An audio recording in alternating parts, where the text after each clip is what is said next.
Scientology knows your secrets. Yeah. That's Why, always. Did you get invited? No, because I talked about stuff. They're not interested. They're like, what'd you do when you were a kid? I'm like, oh, I blew everyone. I talked about it on HBO. They're like, get out of the Forget office. it. We don't need you. Yeah. What are all your secrets, Jim? You give him a DVD? Yeah, they're right Never here. mind. Yes, just keep this between me, you, and home box office. Most of them are in this special.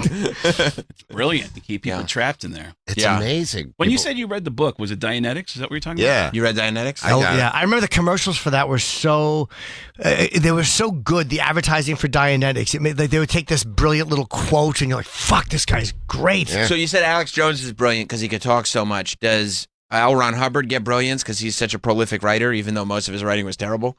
No, I mean, I think there's a difference between being able to talk that much about one subject and paint all these different scenarios and avoid all of these traps of logic or the things that Alex Jones does. His mind just works in a fascinating way. Because like, if he was talking about something else and with the same level of with his brain, if he focused on something else in life, people would be saying great things about him. You could do that.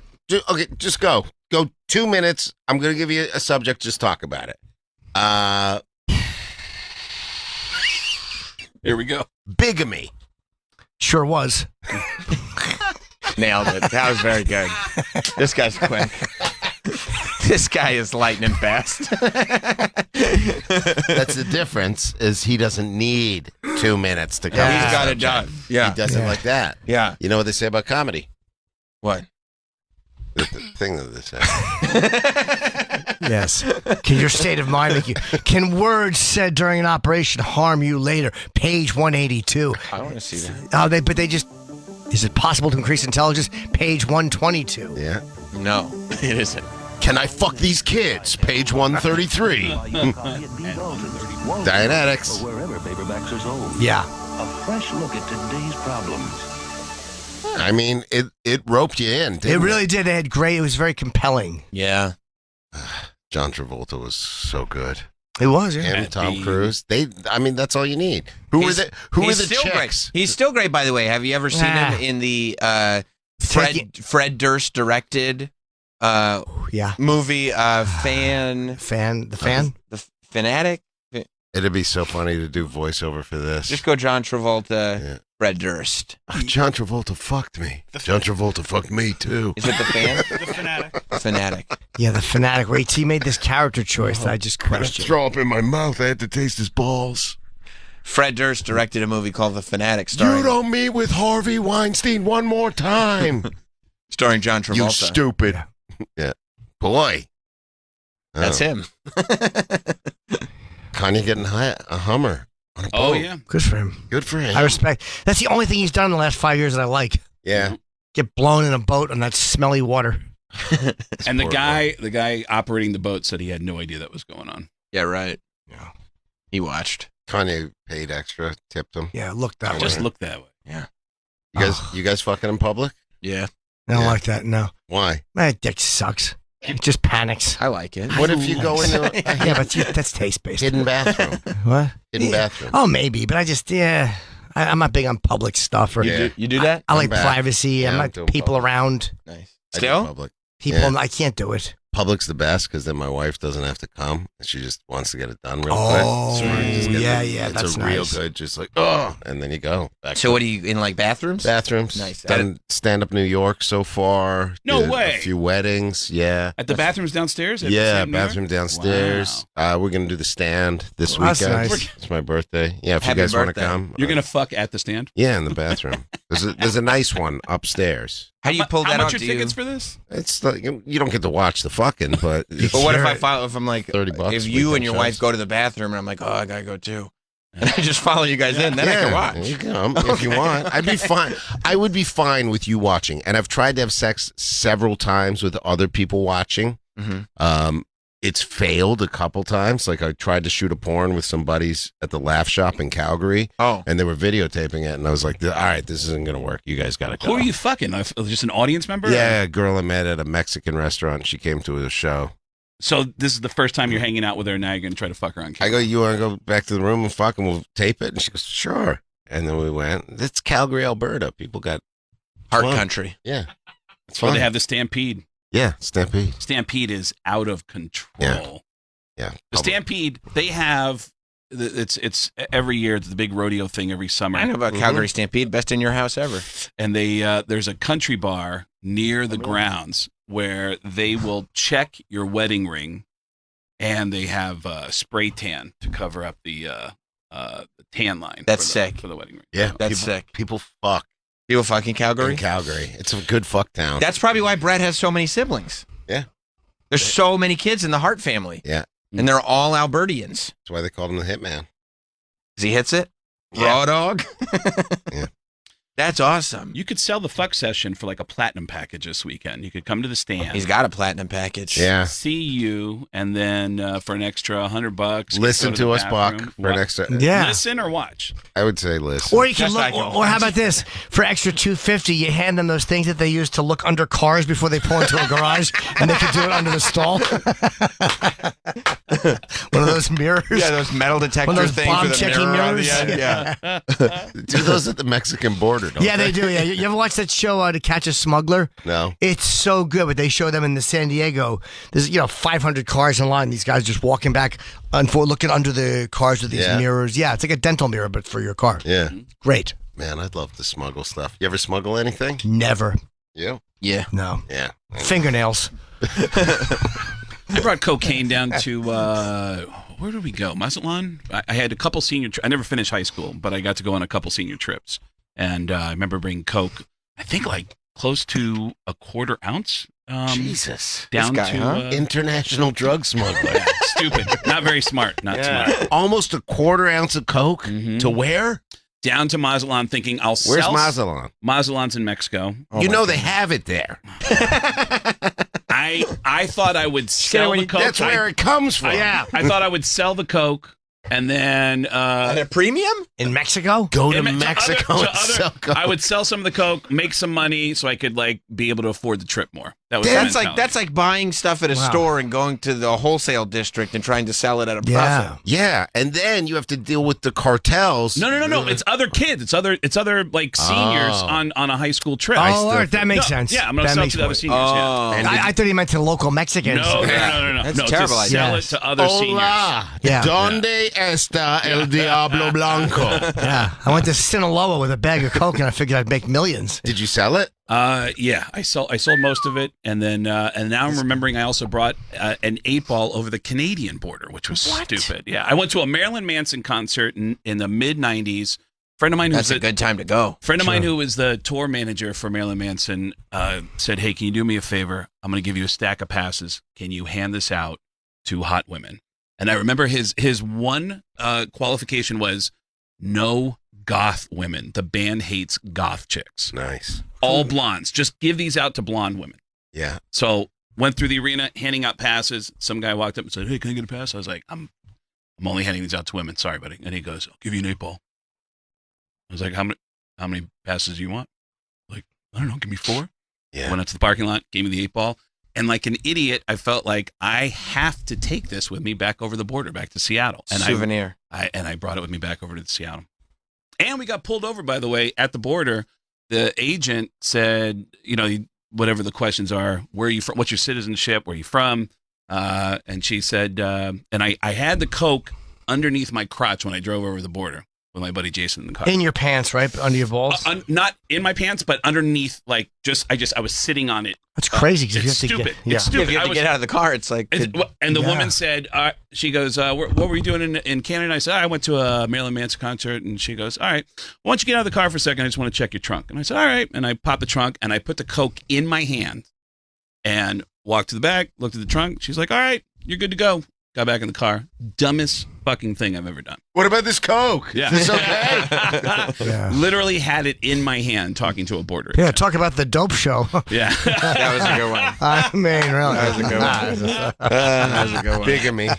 Jim has the best Instagram on the planet. I fucking love his dumb jokes. Yeah. The best. Scary. What, do taking you- coke over the border? Twice you've done it. Yeah. how do I'm you- stupid. How do you proposition your wife? Like, is it just something she's into, or do you go... Wait, Hey. are you asking because you want to do it? Like, what would work I'm as allowed to ask Aaron's my wife? wife. We'll just see if she's into that. If she's- How so poor do you is there think he's just gonna be? is there just a code word where whoever can go up to her? This is and- what happens. My wife, we're at a place. She goes, "Do you want to go fuck in the bathroom?" And I go, "Yeah, let's go." She says it. Yeah, That's sick. That's good. Yeah. Yeah, good for her. Pound me out, bro. you got it. Can we pull up a picture of Aaron's wife? Cute, very cute. Yeah, my wife's cute. Yeah, My wife, I got a type. It's like short, sassy blonde. I hope it's a good picture that comes up with my wife. Well, let's see. I'm going to go to Okay, your there. Instagram. So I'm taking her Yeah. off my Instagram mostly. no. It's my daughter. Oh, she's further down. Maybe she's on there. I thought it's my wife's titties. Right here. it's very chesty. Yeah, Very but nice. you don't want to see her being funny. Nice. Yeah, she's. You don't want to cute. see her being funny. Yeah, you don't want to see her being I funny. think that'll kill your boner. Yeah, it's like, come on. Good for you. Yeah, she's a cutie. Yeah. Good for you. She's hot. I love All her. I love her again. You know, when you're in Sure. marriage, you stop loving somebody. Sure. Not me. You hate them. Not me. No, they say, what is it? Indifference is the opposite of love. I don't think that's true. Well, I've never indifferenced my wife for a month. right. Yeah. It's hate. Well, yeah, I think, yeah. Hate is the opposite of love, but they're so connected that one can come from the other. Indifference is when it's like, you're fucked. It's not going to snap back from indifference. Yeah, because you've lost any elastic bounce back ability because Yeah. you just don't care. You stay at indifference. They're free floating away. Right. So once it gets to indifference, and it can happen Oh, quick. now. Yeah. Yeah, it's done. Yeah. Relationships are hard. Yeah, you gotta work on You it. go through. You got to work on it. Gotta long work have you, on it. How long have you guys been married, you said? 7 years. 7 years? Yeah. And you're fucking in bathrooms. You guys doing great? Yeah, Yeah. that's still pretty active. Yeah. It's good. It Yeah. wasn't always like that. You got to make an effort to You keep gotta- it like that. Yeah, you got to bring it back. Yes. You gotta fucking eat some ass. Would you fuck in a plane bathroom?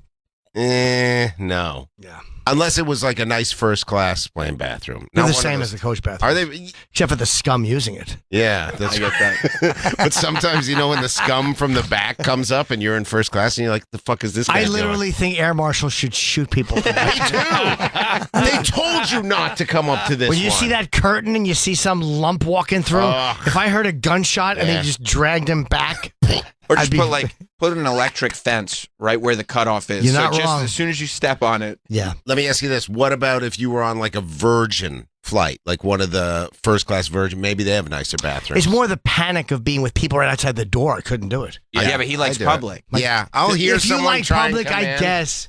No, I just knowing that there was, even if it was at night, knowing that there was all those passengers right there, my dick would literally not budge. Really? It wouldn't budge. You'd be in a fight with it. Someone tries to come in. This is what I do. We're fucking. Hang on. I just say that. Someone snuck a video of Tommy Lee fucking on it looked like it was an American Airlines flight. I heard he's well equipped. Yeah. Yeah, Tommy and his wife Brittany get up first class. They get up and go into the bathroom together, and some guy filmed it from his seat. It's kind of a dick move. Yeah, that's a real dick move. And Some snitch. yeah. I don't like people doing that in first class. That's coach shit.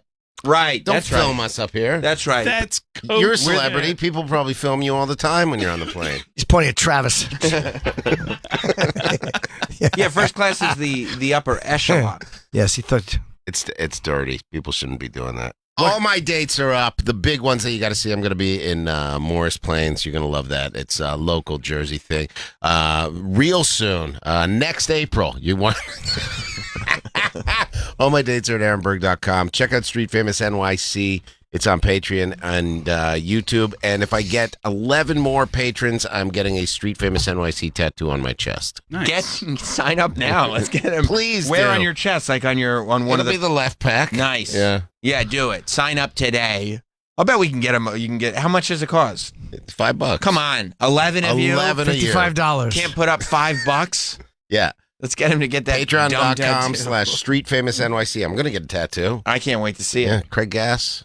Craig Gass this Friday and Saturday at the Resorts Casino in Atlantic City. Nice. Next weekend, Kansas City, and then soon Austin, and back here in New York, doing 2 Kiss-themed shows right before the Kiss concerts All right. in Austin and here in New York. Do you call it Kiss Comedy? It's spelled comedy with a K?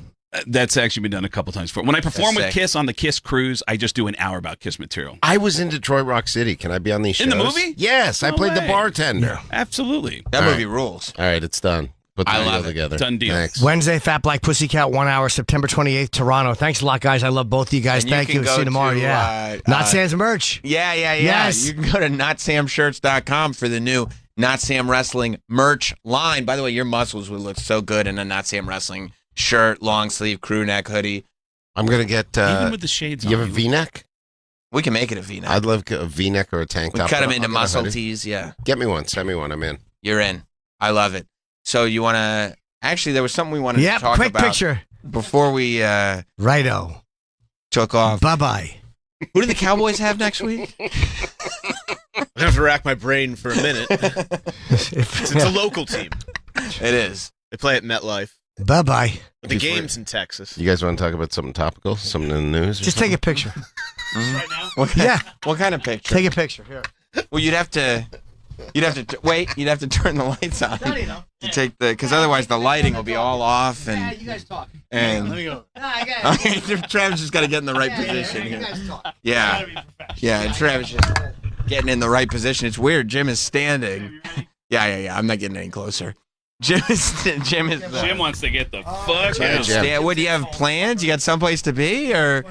Hey, did you hear about this guy that was escaped from the jail in PA, climbed up the walls? We'll see you tomorrow. This has been Jim Norton and Sam Roberts. Listen whenever you want with the SiriusXM app. Free for most subscribers. Download it today and start listening outside the car. It's time to let the beat drop again. As Beastie Boys Channel returns to SiriusXM, all the legendary rhymes and body-moving beats. With insight from Mike D and Ad Rock, plus special guest hosts. I'm Chuck D of Public Enemy. Merrick Andre. Beastie Boys Channel. For a limited time, on now, on Channel 105 and on the SXM app. You may have heard the story of Gunther, the world's richest dog. Legend has it that when German Countess Carlotta Liebenstein died in 1992, she left her $80 million fortune to her beloved German Shepherd, Gunther III. Since then, Gunther's descendant, Gunther VI, has inherited the money now worth $4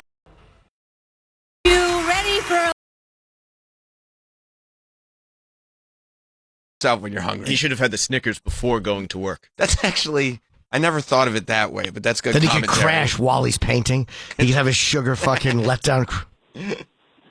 Mike at Toronto. Hey guys, thanks for taking my call. Speaking of the Packers, I'm a big Packers fan. I'm actually a shareholder. We're the big losers in this whole thing because the trade for Aaron Rodgers was that next year we get the Jets' first-round pick if he plays 65% of the snaps. So the worst-case scenario happened last night. Rodgers didn't play, and the Jets won. We're the big losers in this whole thing. That's right. Remember, 65%? Thank you, Mike. Remember, We'll we get were a second round pick now. we were talking about the deal that they made, and when we were talking about it, it was like, well, of course Aaron Rodgers is going to play that much. Like Things last year. I mean, he's old too. Yeah, he's 38, 39. So at this point, like an Achilles is something you expect to hear out of someone that age. I Yeah. feel like It was a given that he was going to play that much. Was he injury prone his whole career or no? Did he have back problems? I don't think he was injury prone specifically. He might not be. he played through a couple. Once he hit 35, things really start to fall apart. That's what makes Brady so impressive. Yeah. Yeah. And that's also why people are talking about, like, the Achilles, I think, is something that they're like, oh, he may be out for the season. But at this point, if Aaron Rodgers is out for the season, odds are Although he may not be back. If you're right, but he's also, if he only takes 4 snaps, maybe his body doesn't got a take little any left in damage him. for the year. If his foot heals, maybe he can play one more because he takes 0 damage. he's taken a lot before this. But Yeah. yeah, I mean, Yeah, and who knows? yeah. Tom Brady has a chance to do the funniest thing ever. Unretire? Yeah. That'd be awesome. Come back to the Jets. Come back to the Jets. That would rule. Yeah, I was Can you listening. imagine Tom Brady as a Jet? I mean, that At this stage? for the goof. I mean, yeah. Let's just do it. I'm not doing anything else anyway. I'll come in and do it if you need. yeah, how much page? And they just retired his number up in New England. Yeah. Now he's a Jet. Yeah, he's a Jet. He's in MetLife. I'd be down for it. I think everybody would enjoy that. Yeah, it'd be great. It would be funny. It'd be hilarious. Yeah, I guess their only hope now is that like somehow Aaron Rodgers teaches Zach Wilson how to be a quarterback. Yeah, coaches him from the side. Yeah, just like tells him the secrets. Stop running away. Yeah, his fucking calf popped. I've never seen an Achilles injury like that. Yeah, it was bad. Mike in Florida. What's up, Mike?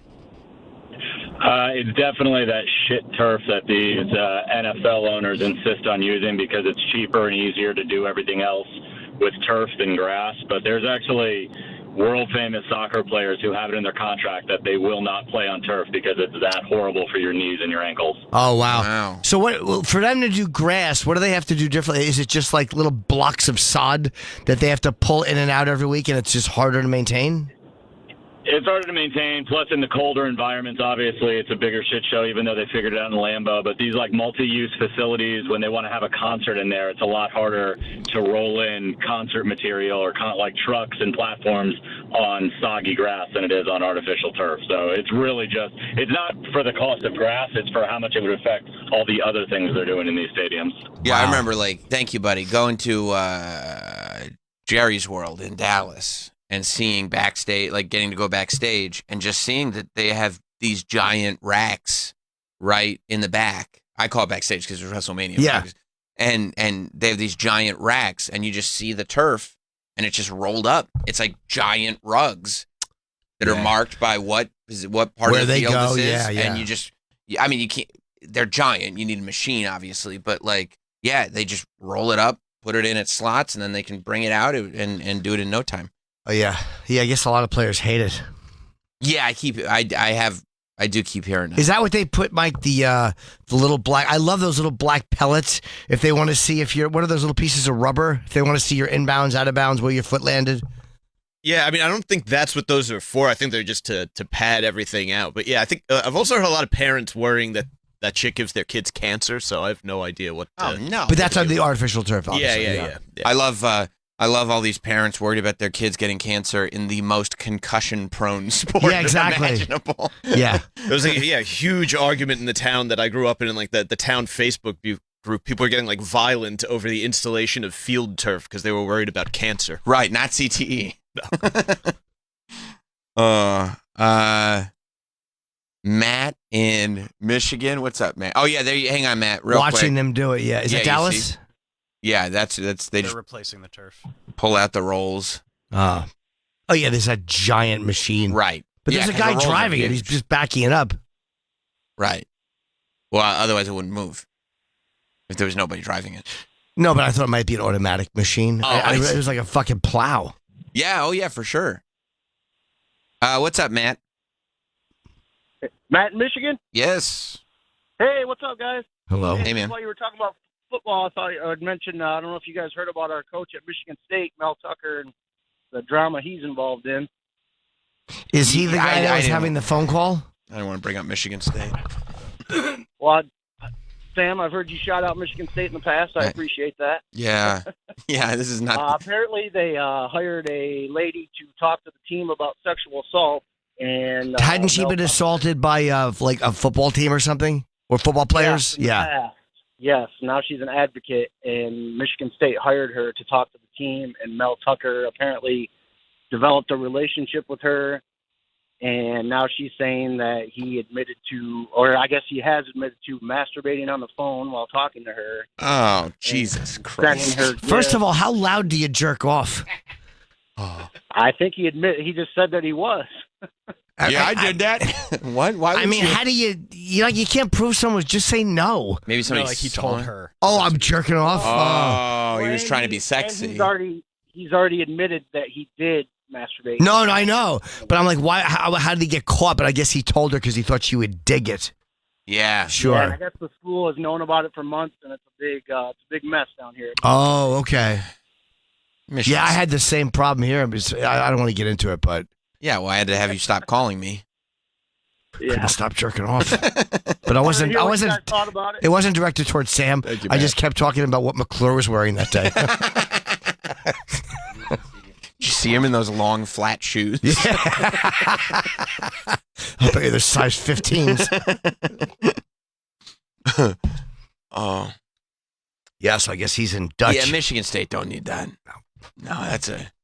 It's embarrassing. Michigan State football coach Mel Tucker, accused of sexually harassing rape survivor Brenda Tracy, prominent rape survivor and activist, says Mel Tucker made sexual comments and masturbated without consent during a phone call. Her complaint led to an ongoing. And then told her he was jacking off. Title IX investigation. I would love to know, like, what.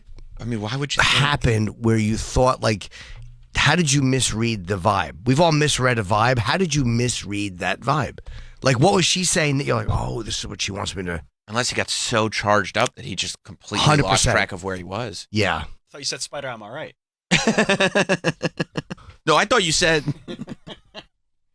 Oh, and did she scold him in the moment and he just put his dick away? Sorry.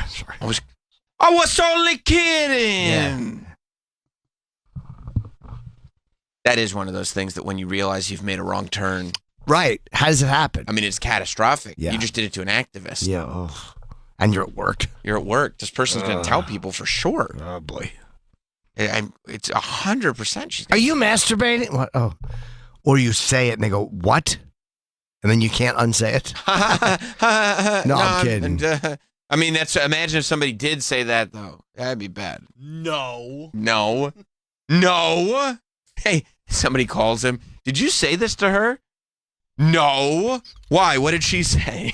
I haven't had a phone jerk in years and years and years. You miss him? No, because the technology changed and there's so much you can look at. You don't need them anymore. You like the texting. Or just the watching porn. Like he's refuting it? Oh, okay. He's saying it didn't happen, or it didn't happen the way she says it happened? He's saying they had a consensual relationship. Labels the claims are completely false. Okay. They had an intimate adult relationship, and that she had encouraged our personal relationship. Now things just got complicated. He said, she said. That's a great point. Awesome point, yeah. She said, he said, though, if you want to just be proper about it, finally. Why? So is he first? No, that's true. You're right. It's 2023. Firstery.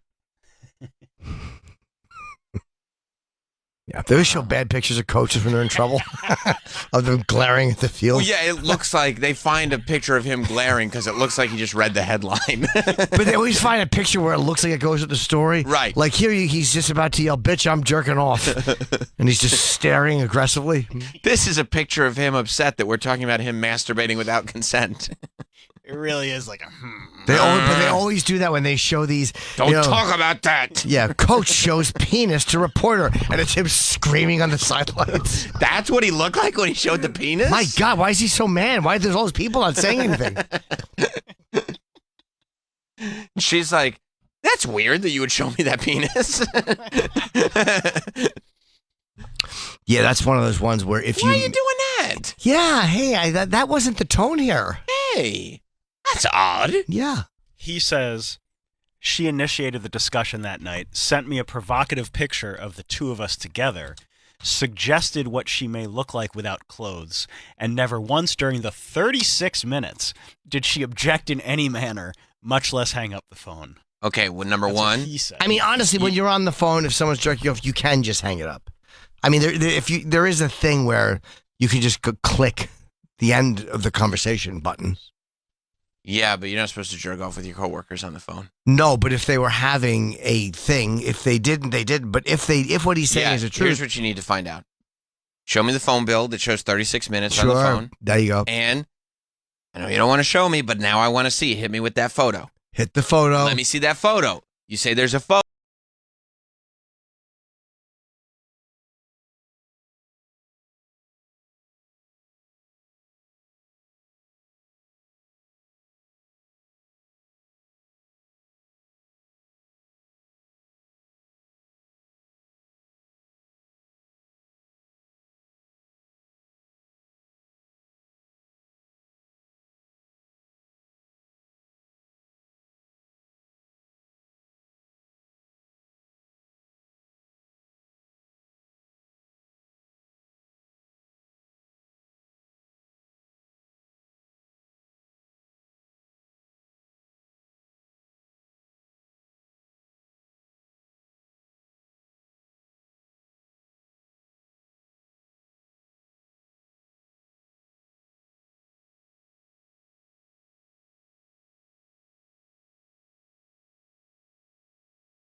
something beyond a work relationship. I mean, especially you. You'd bring you in as an expert witness. You'd know exactly. You'd know if it was a leading. Yeah, but there's You've been times in these where scenarios. I've been in these things like on and off for, God, years with women. Like we're friendships that just, you talk dirty on the phone, you text, you talk, it's in and out. So you can never follow a linear line of exactly the discussion, but you can tell it's an adult talk.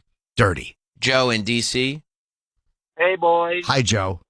Hey, great to hear from you guys. We didn't call you. I called you, but this lady was brought into the university after the Larry Nassar situation, the guy who abused all those gymnasts. Oh, for the he's got beat up in jail. Yeah, but, Yep. but from back in the day, she was brought in to specifically talk to the football team about sexual harassment. Is that the same university? Yes, it is. Michigan State University. Oh my That's God. It worked. If you're going to go down that road, and trust me, I've been tempted. Maybe I've done it. Who knows? Ew.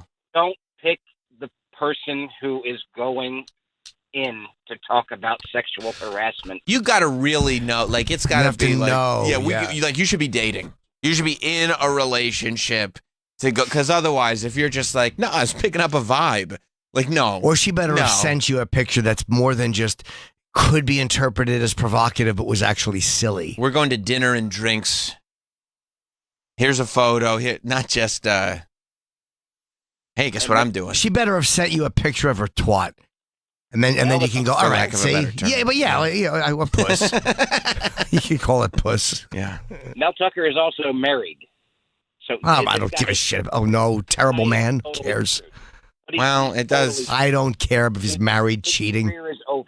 Yeah. I mean, that's bad. It's bad for his career and bad for his marriage, but I don't give a fuck if His he's married. professional and personal life has it's taken a hit. Really taken a hit. really taken a But hit. I never care if people Thank are you, married. man. That's between him and his wife. If she's, whatever. Right. But it does.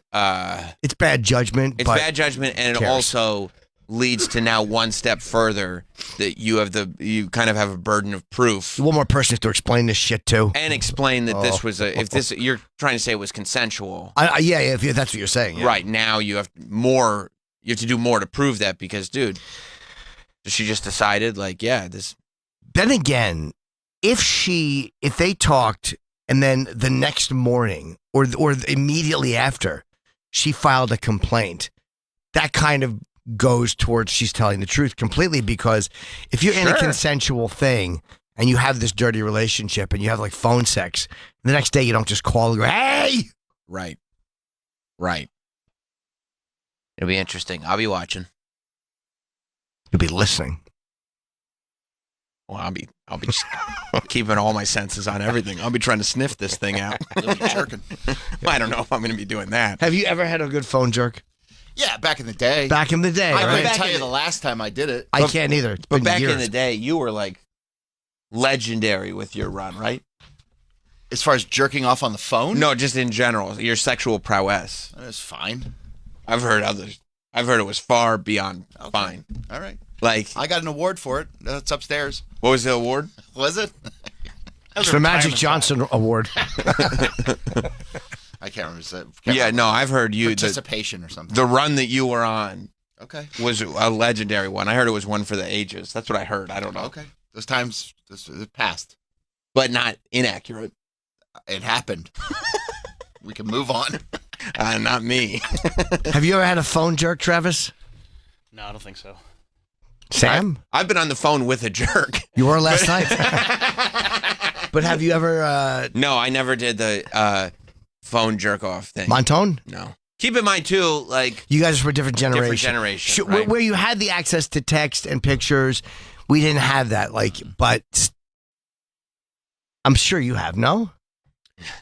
Yeah, but you look like the type. It's been It's been a while since I've even really made phone calls. Agree, yeah. I remember, in college when I had a girlfriend not at my college, I jerked it on the phone with her a couple times. Sure. But, nice. Yeah, fun. And I would like you to make me come.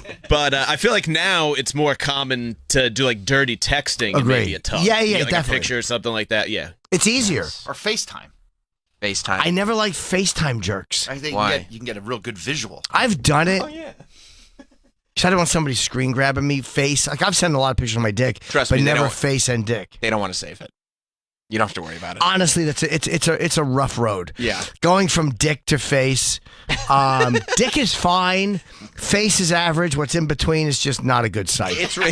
It's rocky terrain. It really it's almost like one average city, one fairly below average city, and then just a disastrous unpaved highway. Right. Sometimes it's not about the destination, it's about the journey. This time it's the destination. Yeah, so the whole thing is just it makes for a horror show. No, I get it.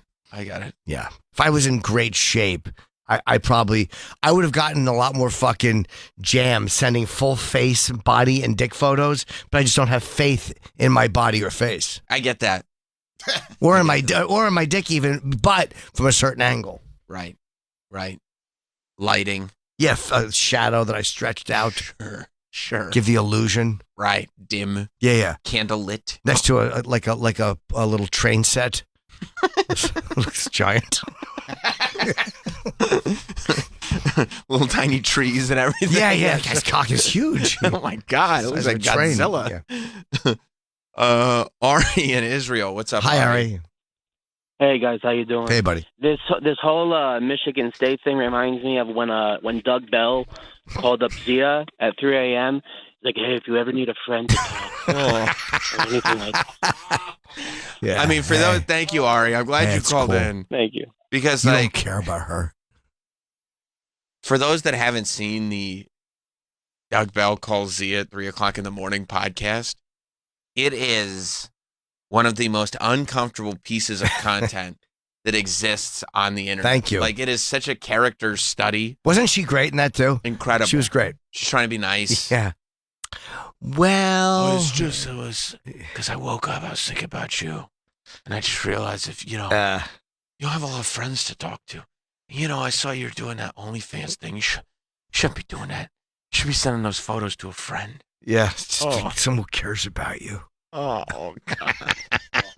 Yeah, it's Just like those- sickening. Isn't it sickening? It's sickening. I think that might be episode 4. Those late night thoughts that Doug thinks are a good idea, and then he wakes up the next morning like, what did I... He doesn't even know. No, he doesn't even know the next day. He thinks it was like a good call and they made headway. That went pretty well. Pretty well. Oh, pretty well. Yeah, that's the only time he had anybody on. That's Oh. old school Doug Bell too. Doug Bellcast 4, Yeah. Zia Anderson is the video. It should have millions of views because it is just as uncomfortable as anything I've watched. And I live for that type of stuff. Yeah, that one went better than I thought. I should have had more people on that podcast, honestly, than just because Zia was like the fourth. If it was the fourth one, I'm like, yeah, I'll start bringing, and it just never happened. I feel like Doug does a good. Doug's solo podcast is very good, but I also think if Doug could assemble a round table, like almost like rip off the Legion of Skanks format, especially with a live audience, and you could just watch Doug bomb in front of other comics. I always wanted to do stand up as Doug once, like just go on with the blonde hair and the hat, and because but some people would know it's me. It's Fifth of the Cellar, but go somewhere where people just don't know me. Yeah, and which could be any other club in the country. Yeah. So she was great in that. I do recommend that episode. I would too. It was great. But thank you, Aria. Black Adam in Mississippi. Hey, Adam. Good morning, baby love and the Huckleberry. How are you, sir? All right. Well, Jim, you are a very intelligent guy, but you said the dumbest shit earlier. You said that Zach Wilson sounded like a made-up name. If you think about it, every name is made up. Oh, I suppose so. Adam. Whoa. I guess I should have rephrased and said it sounds like. No, I guess Like I a said movie- this- like a movie name. Yeah, but there's no way to say. But then again, movie names are made up. So are my name and your name. His name is and, my name too. Yeah. Jim, y'all need to look up Godfrey. He does impression of you, and damn it, is on point. I've seen Godfrey it. does an impression.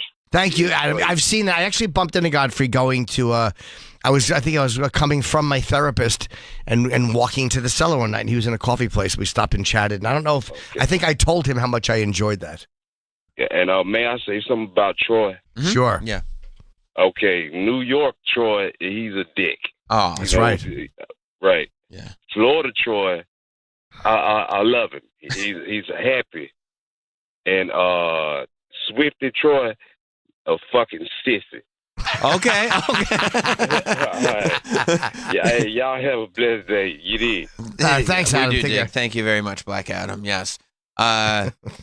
I would say, I mean, that's fair. That's a fair observation. It's fair, right? Yeah. I mean, can you object or argue any of his points? That's good. Do you have your Taylor Swift movie theater tickets yet? I've seen that it's expanding pretty far out there. Like the independent theaters are getting it too. The Taylor Swift concert film. I didn't get mine yet. I'm going to wait till it kind of cools down a little bit. Smart. You think it'll be in theaters for a while? It'd probably be in theaters for a while. And, like the first batch, they're going to be wild Swifties. But that couldn't that Wouldn't be a you fun rather? That'd vibe? be more fun. Yeah. You sitting there with a tent in your pants. Well, I don't know. Might be a good time to jerk. Wouldn't it be great if you see Troy's face in a mugshot the same night that the movie comes out? Yeah, with fucking Paul Rubens vibes. By the way, they may not pull this out. Like we were saying that they may pull it and put it, but when movies are fucking hot and on fire, they just leave them in. Especially now. They're going to leave this fucking... Yeah, right, because there's nothing else. Nothing else. It might go to the holidays. Yeah, it might like do. Nightmare Before Christmas did. Comes out as a Halloween movie, but it's also technically a Christmas movie. It just makes the run. That was like 93, but why would good you time. pull it out if it's doing well? Like if all of a sudden it's sold out every show. Unless it starts to cool down and they want to heat it up again. Maybe, yeah. But if it doesn't cool down, and it very well might not cool down all that much, you may very well be right. Dude, they'll know how this is going to cool down because all the tickets are in advance for her. Or they'll add a post-credit something or other for Christmas. Maybe, yeah, something else. A little sure, bonus to get you something or back. other. The Encore is what they'll call it. Taylor Swift eras, the Encore. Oh, could be one more. A different cut of the movie, with 10 extra minutes. She'll do teardrops after the credits. It'll be great. Teardrops on a guitar. And this is only a concert, or is this behind the scenes too? I wonder. No, I think it's a concert movie, meaning the concert. Okay. Yeah. I'm excited. You are? Yeah. October 13th. But you imagine they have another project that's coming out then. You're like, oh, fuck. They did. They're moving them. Yeah, they move everything. Everything's getting moved. They're like, fuck it. Nope. Nobody wants to fuck with this. Nope. With this juggernaut coming through. No, you think the Exorcist sequel is going like, yeah, we'll go ahead with Taylor Swift. That looks awful. No, thank you. That looks awful. Yeah. Her concert looks scarier than that shit film. Oh. By the way, speaking of scary, you know what I heard? I heard that Olivia Rodrigo Vampire song. That's a fire song. Travis told me Olivia Rodrigo is the way to go, and we, feel like Troy will be there in 6 or 7 years. Well, because Travis is tuned in. He's tuned got a in. young daughter. He knows. I know what's up. He's tapped in. He's got his ear to the street. He needs to be tuned up. Yeah, I heard that Vampire song. It's a real good song. You're only just hearing it now? I think so. I haven't even heard it yet. I've never heard of her. You never heard of Olivia Rodrigo? No, who knows who she is? She's the shit. She stole her song from Paramore and then started doing originals after that. She did. Good for her. But she's on fire right now. Is this the pop-up you went to? Yeah. A pop-up concert? No, it was like a Environment. pop-up environment. What's that mean? Gallery / merch event. Were there people there? No, it's just Travis. Just the Tafts. Well, where was it? It was downtown. Did your daughter want to go? 5-hour line. By Was the time it? we got out of there. Yeah. We waited like an hour. We got there early. We know what Got to do. that merch, though. But, and I saw you passed off some merch to the Biggins, too. That's You're right, trying to yeah. make sure that they prefer the Tefts to the Roberts. I game recognized game. Wait, what did you get? What did you buy? She bought a shirt and signed vinyl and signed vinyl. That's a nice piece. Yeah. Was she there or no? No. Oh, so it was a pop-up environment. And what time did you get there? 9:30. When did it opened open? At 11. Oh, he's smart. Yeah. And we were in there pretty quick. And then when we got out, I'm not exaggerating that it was a square block Sure. line of people. I walk by like all these lines like where there's like 500 people. I always want to stop and go, what are you waiting? Oh my God, this was at least 1,000 people. You can never be that person that asks people online, "What's this line?" I have. for?" Wait, what are you guys waiting for? Oh, it's so fucking annoying. But no, people don't mind telling you. It's the worst. Oh, we got to do that. They like No, it. no, it's not. I've been Yeah, I don't waiting in lines. Well, you're And not. You're a cranky person. when people, I'm not a cranky person. I have a zest for life. Neither. I'm a person. But when I'm online and people walk by and they go, "What's this line for?" I go, "If you really cared, you'd know what the line was for. Get It's the not fuck true. out of here." You could just Keep care walking. and not know. Maybe you just Keep come out of walking. intensive care. Maybe somebody you just took someone for an abortion. I mean, that could be. Yeah, I didn't think about that. That's true. I didn't think about that. Only pop-up environment I ever went to was when Eric Andre opened a ranch store for the premiere of, not this season, but I think the previous season of the Adult Swim show. The Eric Andre Was he show. there? No. It's just an environment. You got ranch, you got T-shirts. If you did a shot of ranch, you got beads. So wait, the environment. You walk in. Is there a lot of stuff displayed? Yeah. We get there's, like- pictures, you know. It's almost like The Office. Like they've done it for TV shows before, where it looks like you're on the set of The Office. Let me find some photos for you. Well, you took a photo in there, right? Yeah, but I just threw it on my stories. Like, Oh. I didn't make it a post. Not a hard post. It wasn't a hard post. Made me hard. Yeah, buddy. Fuck yeah. Yeah, so like they recreate like her bedroom, like from the video, and like her house, and now it's like you're in the video. Yeah. Did Riley like it? Oh, she loved it. Oh, she did. Okay. Oh yeah, and do it for the kids. You're such a great dad. Thank you, buddy. He is a good dad. He is. He's the best. He's a very Yeah, good and then dad. there's Well, all the he's merch. one of the best. He's not the best. Yeah, he is the best. Well, he's Probably not in the this very. He He's not takes the his daughter best. to everything. With everybody with kids in this room, he is the best. But I don't know. There's. Yeah, he's you know, very good. that's neither here nor there. It's not a competition. She's lucky she has cool parents. Yeah. Yeah. Wow. I don't. You know. Did all three of you go? Yeah. Oh, that's nice. Yeah. Yeah, they do a lot of stuff as a family. Yeah. It's good. I mean, look, we both love music so much that like Right. we try to like pass that on to her, and Right. like if she wants to go to concerts, we'll do everything we can to get her to go to concerts. She wants to go to these like pop-up shops, like she doesn't ask for anything. So like Sure. yeah, absolutely. Let's push that on to How did they get the word out? Like, how did you find out about this? I saw it on like a targeted Instagram ad. Oh, it's actually. okay. Yeah. But no, like, email blasts and stuff like that. Yeah. Plus, you like. Plus I'm tuned in. You like a happening. I love a happening. Happenings are fun. Yeah. That's a nice crew neck. Travis really is in the loop. I am in the loop. I wish. Although you didn't make it to the Beastie Boys event. Which part of me? Yeah, that's the top. Yeah, it was a fun time. It was cool. Yeah, I get it. I would love that. You walk in, if it's an artist, you love all the shirts and shit. There's a lot of different merch. Yeah. How many shirts did you get? She got one. There was like an American Express exclusive shirt. Nice. She got that one. And she got the vinyl sticker. Do you like an exclusive shirt? I love an exclusive shirt. Yeah, oh, who cool. doesn't? You ever buy one to rock and one to stock? Yeah. Same. Yeah. I got Went to see mine. Pearl Jam last week. Got my exclusive shirt I still got in a plastic bin somewhere, probably in the attic, my Madison Square Gaga shirt. for no reason. No. I know it'll like It's a when you, plastic bin in the attic. it'll never be really worth money. No, like no, you'll it see really some of these 30 years old shirts that go for 200, but I mean very rarely they even go that. It's like that's just not that much money. I had to let go of doing that. Like I was buying shirts and then just not wearing them, and they're just like sitting in my drawer, and I'm thinking like these are worth $50 maybe. Like, Yeah, what am like- I holding on to? them for? Like yeah, just like wear 'em. the value of we have this thing and I have it to where you're collecting it, but no one gives a fuck. Yeah. I have so many T-shirts from like WWE pay-per-views. Because you're like, oh, I got to get the shirt.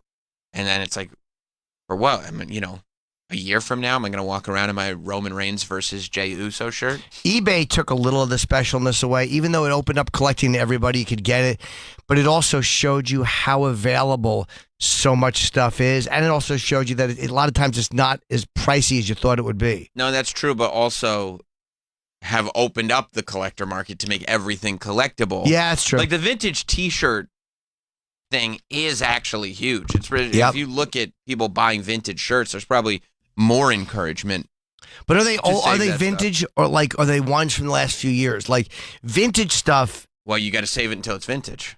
Well, vintage could be like early 2000s now. Exactly. That's what I mean. Like early 2000 stuff is you watch stuff that you remember having becoming vintage. So then you go, oh, this thing that I bought 2 years ago Will become vintage. it will become vintage. So then you end up just saving. But that mentality is a lot of, like what hurt or what makes it less It's like with baseball cards. Like they're still special, but the reason that Mickey Mantle and all those old ones is because people didn't keep but them they're in good huge shape. again. They're huge again. And the vintage shirt, there's so many vintage shirt stores now in the city. Yeah. I can't believe it. Melrose has good ones too in L.A. Yes. And they're really expensive.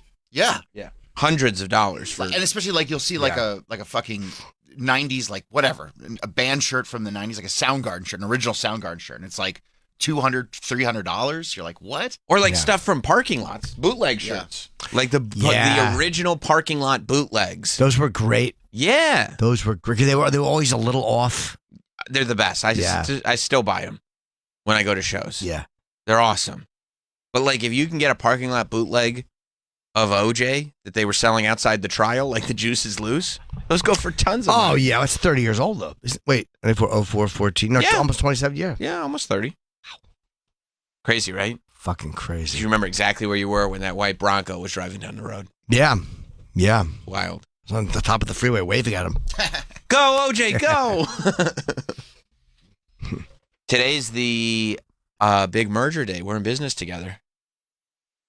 For UFC and WWE? TKO is officially, as of this morning, trading on the New York Stock Exchange. So TKO is the company that owns UFC and WWE. So Endeavor owns TKO, and TKO is UFC and WWE. Oh, but Endeavor is the parent of all of them. Endeavor is the parent, right? Yeah. It's Ari Emanuel. Ari Emanuel, kind of runs everything.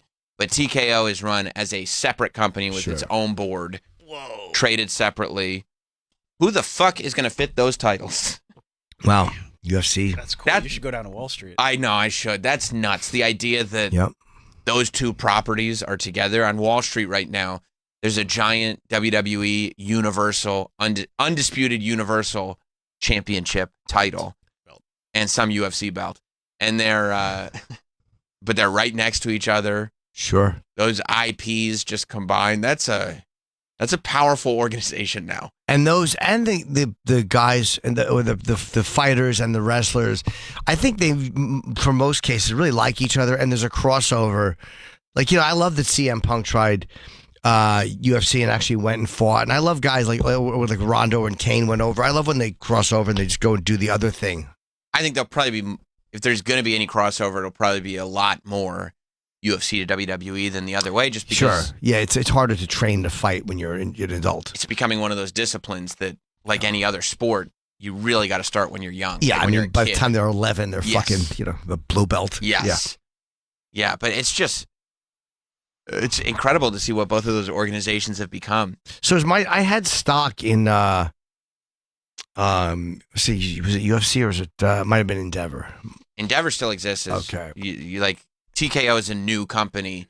Oh, it's a new company. Like the WWE stock was taken down. Like WWE is not its own independent company. Oh, wait. I think I had WWE stock too. Well, I don't know what the deal with that is. I don't know if it transfers over and becomes TKO shares. I have no idea. Oh, fuck me. I should know that. Yeah, well, you should. Someone's fired. You're totally fucked. But buy a share of TKO? I'll buy one. Okay. Yeah, I'll buy one. I'd like to go to the meetings. Wow, WWE is up.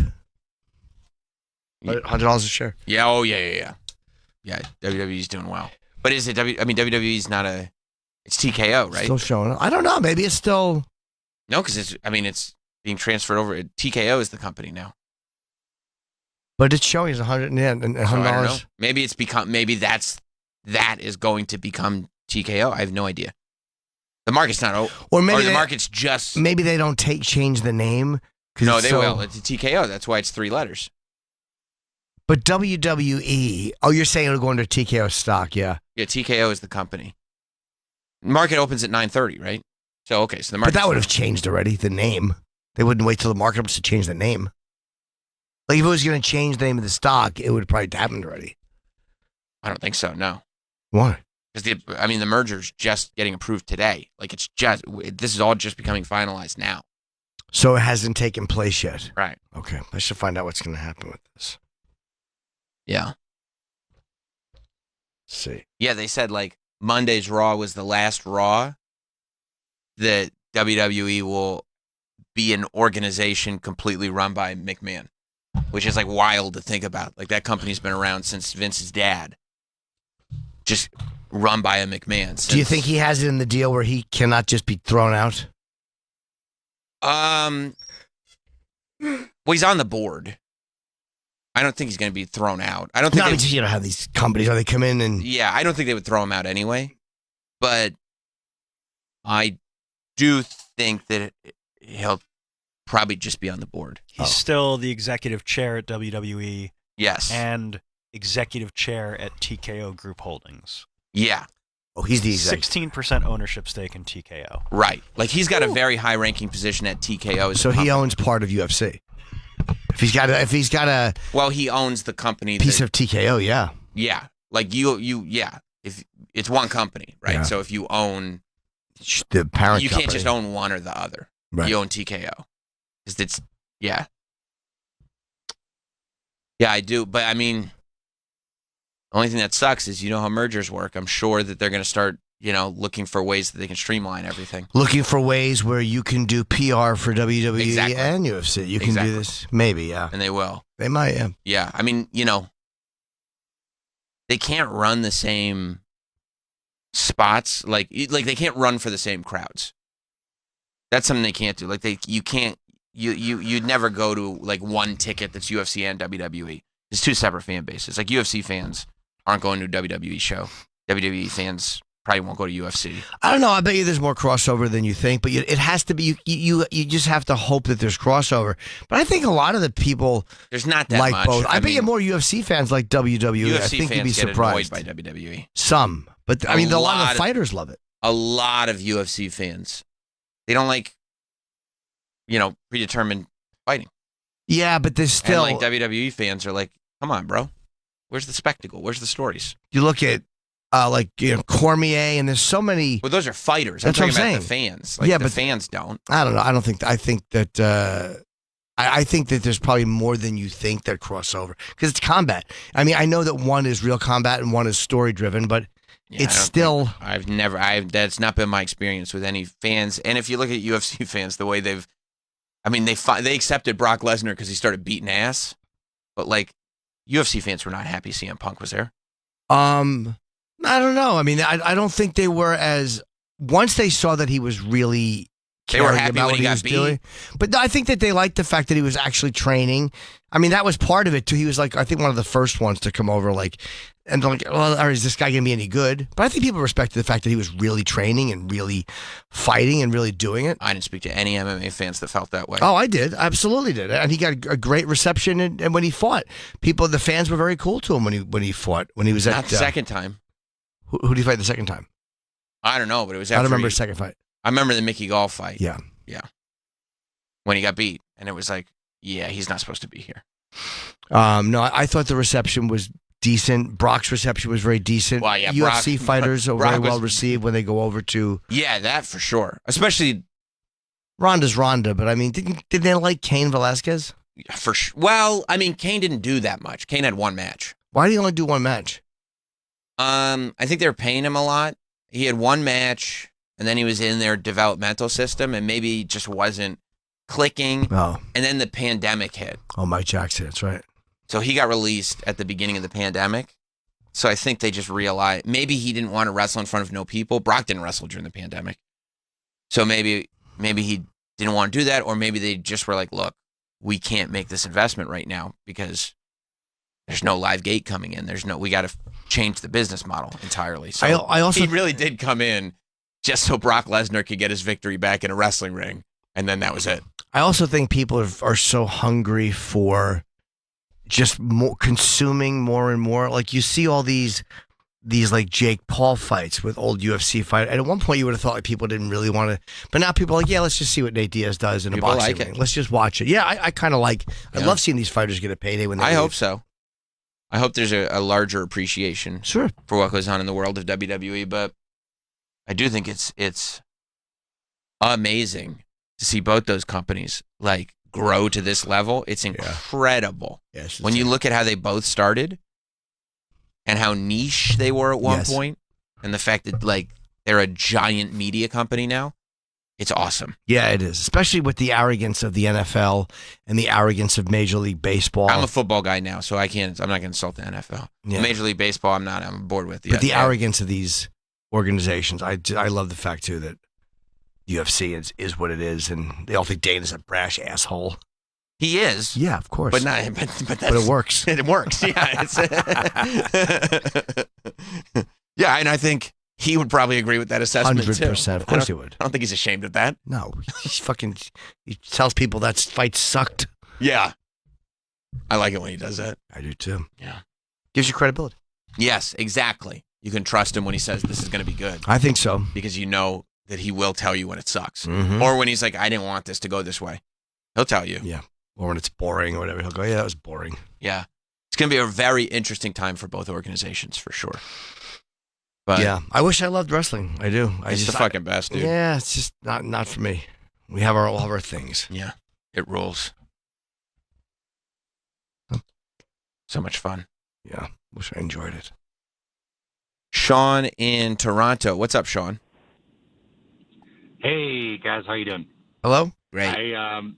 When you're talking about the line earlier, Jim, you said you were never in a lineup, but you have 2 pairs of Yeezys, so like you're lying to us. That's true. I was in a long line. I waited for 6 hours to get my wicker shit shoes. Resell on that.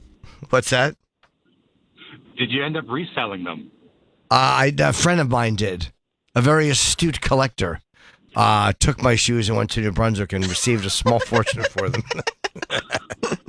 Thank you, Sean. Can you believe that Voss actually took the fake Yeezys to a sneaker store to sell? I think that's my greatest accomplishment as a person. One of the greatest things that's ever happened. Yeah, I agree. Yeah. I think that was a home run by me. So good. Or by us. I mean, look, it was us. There comes a time to give yourself a pat on the back, and I think that this is a fair assessment. Did you see DraftKings never forget parlays that they had to apologize for? Well, look, gambling comes before a lot of stuff. And, sometimes we don't think about what's going on in the rest of the world. It says there have been some rather poor references to 9/11 in sport over the years, from on-air comments to ill-advised tributes and promotions. The latest to take some criticism is from DraftKings. Several Twitter users, I believe they're called Xers, posted images from Sunday night to Monday morning of a since-removed DraftKings Never Forget parlay featuring New York teams playing on 9/11. Yeah. It's in poor taste, but who cares? Let me see how poor taste it is. Never forget, bet these New York teams to win tonight on 9/11. And they said on 9/11. That They is weren't hiding outrageous. it. They weren't hiding it. That is absolutely outrageous. Yeah, it's kind of cunty. New York Mets, New York Yankees, New York Jets. Hey, it's 9/11. Bet on these New York teams. Bet on the Jets. I mean, I hope people did. They won. The parlay. How did the parlay lost, though? The Mets and the Yankees didn't win? The Mets lost and the Yankees didn't play. Oh, well then why are the Yankees doing there? Yeah, why are they Well, it got listed? rained out. Earlier in the day before it was rained out. Would that ruin a parlay if the rain happens, or do you wait until the game is played? They would probably just void that leg and put your odds down to the other 2 games. But the Mets still lost. But the Mets still lost, so it doesn't matter. Of course they ruined it. Of course they did. Can you imagine the degenerate gamblers that were like, yeah, 9/11. Yeah, I better do this parlay. I still like the lights. I could see them from my apartment. I still like the 2 Trade Center lights. I think that's a They much look more good. fitting tribute than the Never Forget parlay. Well, both have For merit. me. Both have merit. Both do have I got choked up when I saw the DraftKings You did? thing. I'm like, even gamblers. Yeah. They've apologized. They said, we sincerely apologize for this featured parlay that was shared briefly in commemoration of 9/11. Yeah. We respect. Was it up for longer than brief? Yeah, it was up for a while. 23 and a half hours. Okay. Right there on the front page when I signed it. Yikes. We respect the significance of this day for our country, and especially for the families of those who were directly affected. And they wanted you to know, too, that even there was no sound on the site, but they pictured people would read that with the DraftKings theme played in slow motion and on strings. So it was more Exactly. So it was more like a sad DraftKings. It was nice the president not only didn't go to New York or D.C., but was in Alaska, and this fucking asshole a couple of days visits the country responsible. They had 9/11 in Alaska. Well, I mean, it's America. And he visits, was to Saudi Arabia earlier in the week? Well, it would have been. What a dick. They're probably the ones who did it. That's why I said that's why I said the country responsible. Well, yeah. when did he visit Saudi Arabia? It would have been earlier in the week because it was Monday, but like last week. It wasn't too long ago, yeah. Yeah. It's like when Gordon Bombay ate ice cream with that coach from Iceland. We knew what he was up to. Yeah, we knew. It's exactly like that, Mike. Just a dick move. And that was a dick move too, honestly. Coach Bombay, you asshole. Yeah. Didn't he go to Vietnam too? Yeah, he had a terrific speech there. He said he was Good going to- evening, Vietnam. That's fun. What a boob. He thought He it said was it was a song. like that song, yeah. What? He said Robin Williams played Adrian Cronauer, that fucking radio guy. Yeah, but that's not a. No, of course That's it's like not. a movie quote. It was something he would say. I don't Sure, even know but- if the real Adrian Cronauer would say that. But it's famous from the. Sure. It was in every trailer. 100%. But it's not. It's from a song. Tougher song. It's a movie quote / based on real events. Sure. I don't know if But that the was, real events were not a song. Did Adrian Cronauer take it from a song? I don't know, but it wasn't Good Evening Vietnam. You No, see and this? it's certainly not famous. No, it's famous as a Robin Williams movie quote. Sure. This evening, this around the world in 5 days is interesting. He's tired. Well, Let him be. you know, there's that one of my staff members said, remember the famous song, you know, Good Morning Vietnam? What? Well, Good Evening Vietnam. Oof. What a shit Whoa. segue. I hadn't seen that clip. I thought the delivery was going to be there at least. You don't fucking. Let me explain this to this doddering idiot. You don't give away the original reference first. It destroys your new reference. Do you remember that song, Good Morning Vietnam? Well, good evening, Vietnam.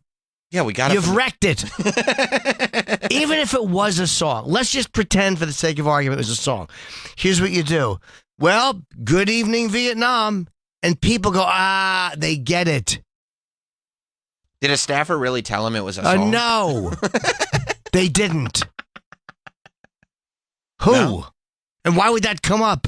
Do you remember that song? Mr. President, as a staffer, I would advise you should reference the song Good Morning Vietnam. He's so dumb. It was probably his new staffer, Stephen A. Miller. Didn't realize I was trying to make a fool out of him. Fucking. Maybe. Oh, what a. He's not even good at delivering it.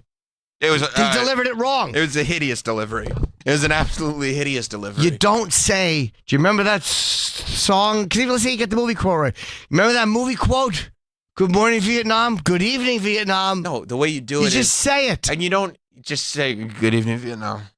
You go, Good evening, Vietnam. You know, from the movie. Yeah. You know. His brains are shit.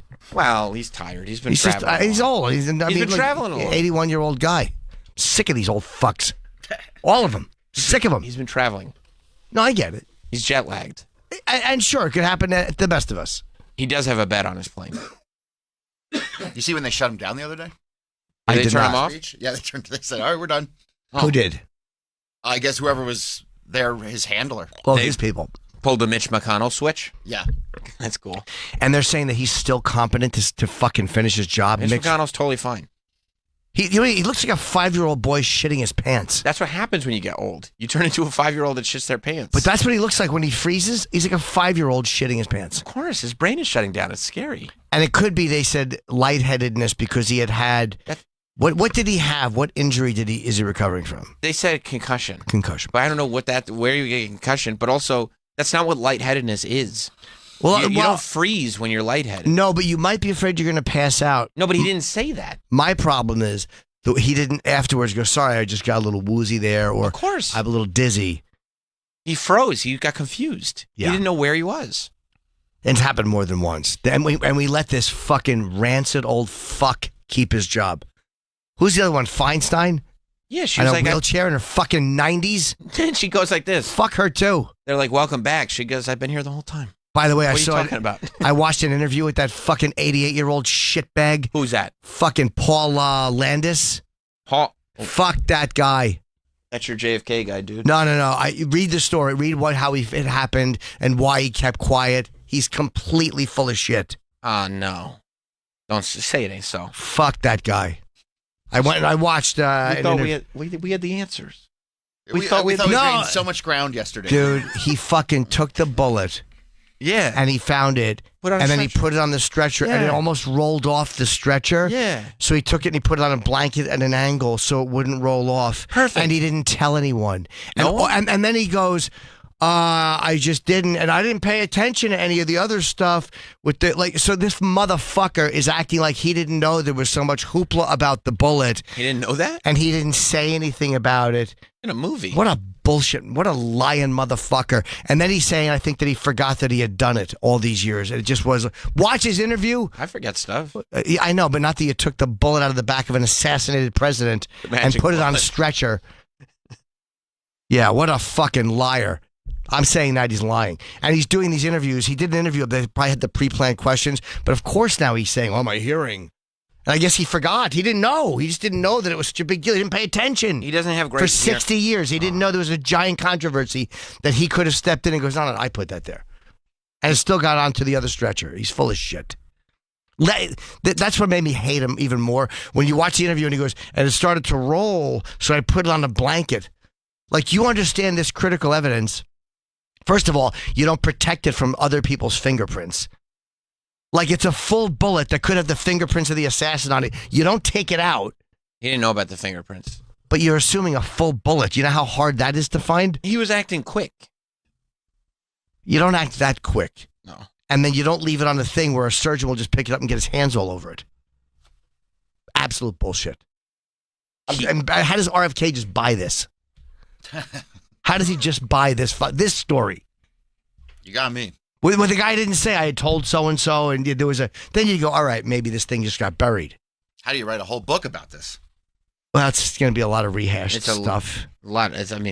Yeah. Chapter 8, The Bullet. Chapter 8?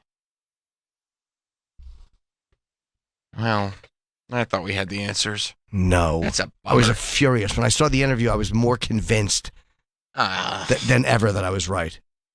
But I watched him. I said, let me see what he has to say. Yeah. Shit.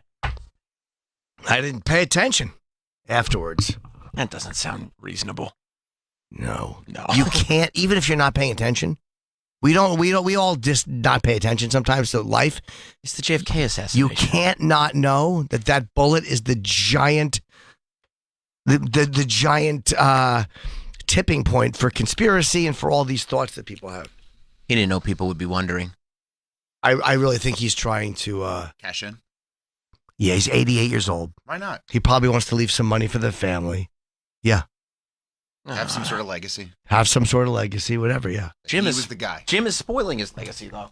I don't believe a word of it. It's just because I've never heard it before, and something that critical, somebody coming out now who's an agent, he's not some mobster on his deathbed. Right. Where you go, all right, I get why he didn't say anything. But he's the guy who was there and fucking says I just think he's a fucking shitbag. Maybe you know how sometimes people think that they did things that they didn't do? Possible. Maybe now he's just like, oh, I did this. And it's like, that's not really how it happened. Maybe he has a memory of something, a false memory. But to believe that he did that and didn't tell a supervisor, look, I got the bullet, or didn't tell other agents. And the way he was saying it, like, he was like, yes, we were getting ready to walk out. He had the bullet in his pocket and he put it on the thing. Meanwhile, this is the body of a slain president. And you're telling me nobody saw you doing that? Nobody saw you putting a bullet on where it almost rolls off and then you grab it and put it on the blanket and nobody witnessed this. They were all looking at what? A lot going on. I know, but he said he couldn't look down at the head because he's afraid he would pass out. Like he couldn't look in. Heavens! Oh, I mean, again, I got to get that, but he's Secret Service. But everyone there is staring at this body, and yet you just put a bullet on, it almost rolls off, then you grab that joker and put it on the blanket. Shut up, the fuck up. You do present it very convincing. It's infuriating. Not that people want to believe him, but the fact that like this story is just so obvious. It's nonsense. Ludicrous. It is absolutely ludicrous that a guy would, because his explanation, I listened to him say it. I guess we're back to square one then. Yeah. I thought we gained so much ground yesterday. Yeah. We're right back to where we were. But RFK Jr., I like that guy. I don't, again, he knows a lot more about the case than I do. But the fact that he just buys this shit hook, line, and sinker, see, it's bullshit. Even if it's bullshit, not because of what this idiot's saying. Man. I hope he does a book tour, and I hope he comes in and let's just fucking crucify this guy. Let's run him through let's get him to leave crying. That's a good idea. Well, we should. We should. For him to pull this fucking shit at age 88. Would you curse at him? I'd run him through the fucking ringer. I love that. You fucking idiot. Yeah. As soon as he walks in, fuck you. Yeah. Explain this bullshit to me. Yeah, exactly. I wipe my ass with his book. That'd actually be a great visual. Yeah. It really is nonsense. Yeah. Well, on that note, we should probably take our break. First 100%. break of the morning. Sure. We got a busy show today. It's already been busy. We got more action on the way. Tomorrow night, I will, 7 p.m., be at the Fat Black Pussycat running my hour. And this Saturday, I'm going to be in Reading, Pennsylvania with Gutfeld and Joe Mackey and Nick DiPaolo and Tom Shalhoub. Greg's like promoting his book. And then the 28th, I'm heading to Toronto. I don't know if I'm going to fly or drive. Look at the clouds. I can't. I'll probably book an airline ticket and then decide the week of if I'm driving or not. Drive. How far is the drive to Toronto? Toronto, 8.5? You think no, 10 hours? It's not 10. No, I don't think it's that long. I mean, it's 9 hours to get to Detroit. Yeah, but I mean, yeah, this is it's about an hour above Buffalo. I don't know if it's Toronto, but you can get to Canada. I mean, once you're in Detroit, Canada's literally 30 right seconds there. away. Yeah. How far is Toronto from here? Oh, you got this stupid 8 hours, 48 minutes. Okay. Oh, 8 hours, 48. 10 hours with stops. With stops, maybe you're right, yeah. You panic and over-exaggerate, though. You told me it was going to take me 12 hours to get to Detroit. Did it? No, it took 9.5, 10 with stops. Okay. I mean, you got to plan on bullshit. No, I don't put up with bullshit, unlike you. It's true, you don't. Thank you, dude. Thank you for noticing that Sometimes about you got me. to stop, take a dump, get something to eat. Honestly, I didn't you dump have the to. whole way. Whoa. I know. I carry a shit cup. That's right. It's an old 7-Eleven cup I shit into while I'm driving. And then you dump it on the side of the road and Soraya steps in it. She did indeed step in. There's video of the shit. Ugh. It's not nice. The latest Not Sam merch drop is live. If you go to notsamshirts.com, it'll take you right to the store at notsam.com. The quality is high. The margins are slim. You know how we do business. T-shirts, long sleeves, hoodies, crew necks, and sweatpants. Oh, my God. I was walking around. You guys would have been so proud of me. No jeans yesterday in the house. Walking around the house last night in these sweatpants. Sneakers? No. Okay. Nope. I could live in these. It's cozy season, baby. Cozy up with some of this Not Sam merch over at notsamshirts.com. King of the merch game right now. It's the best. We'll be right back. Stay there. If laughter is the best medicine, Nice ass. Do you take it up the ass? I know you want these cheeks, Sammy, but you can't have them. It's against the rules. they can run from the law, but they can't hide from lust. Hey, look, I'm bi-curious. With Mike Yard. You're gay. Like, this is not a gangster move. You want to fuck dudes. Like, don't try to mask it in some tough guy shit. Like, fuck you. And Ian Fidance. It's Sam. He tried to bang me. He's trying to bang everybody. He don't care about Omerta. He only cares about banging. Is this just another mafia lie? Hey, I wouldn't lie to you. I know what happens if I'm caught lying. I'm gonna work you. Bob Kelly's performance shines as brightly as his bald head, writes A.O. Scott of the New York Times. Because they're looking for you too, and they want to break your legs. An erotic mafia thriller that will have audiences on the edge of their seats, says Leonard Maltin. You're gonna be laying in good gravel dirt. This is one movie you can't refuse. Hey, get in there, make me some meatballs. I'm gonna work you. The Many Saints of Westchester, in theaters Memorial Day weekend. The people you meet outdoors come in all shapes and sizes. You've got hikers and bikers, thrill seekers and tailgaters, pop-up campers, and Class A glampers. No matter what draws you outside, we've all got something in common. a love for the great outdoors, and a love for great TV. Dish Outdoors offers portable satellite antennas that go wherever you do. Catch up on live news, sports, and weather all in HD. Plus, only Dish Outdoors has pay-as-you-go programming with no contracts or credit checks required. Just activate before you hit the road and only pay for the months you need. The Dish Outdoors antennas are quick and easy to set up with fully automated signal finders and work without Wi-Fi or cell data. They're so lightweight and compact, you can take them anywhere. Visit dishoutdoors.com to learn more and get free shipping. dishoutdoors.com. Restrictions apply. Channel 103. Faction Talk.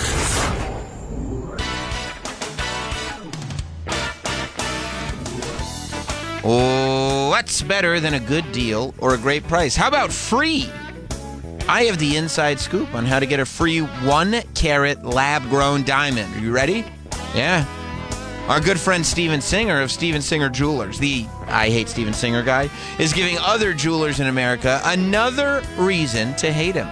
For a limited time, Steven is giving away a free 1-carat lab-grown diamond. You heard me.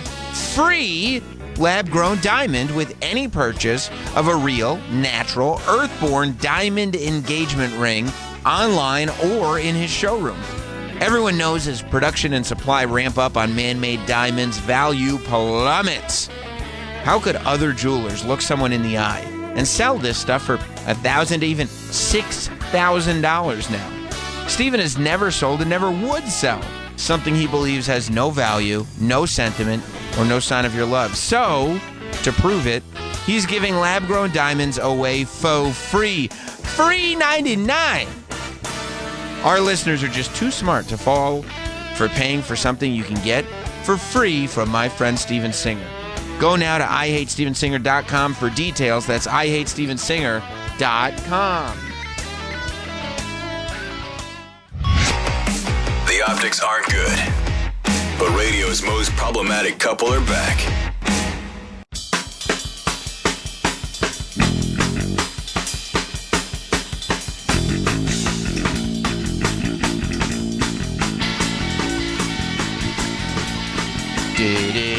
Gonna set my soul, gonna set my soul. Oh.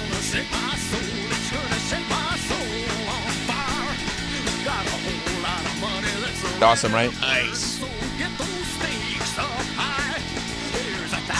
Welcome back.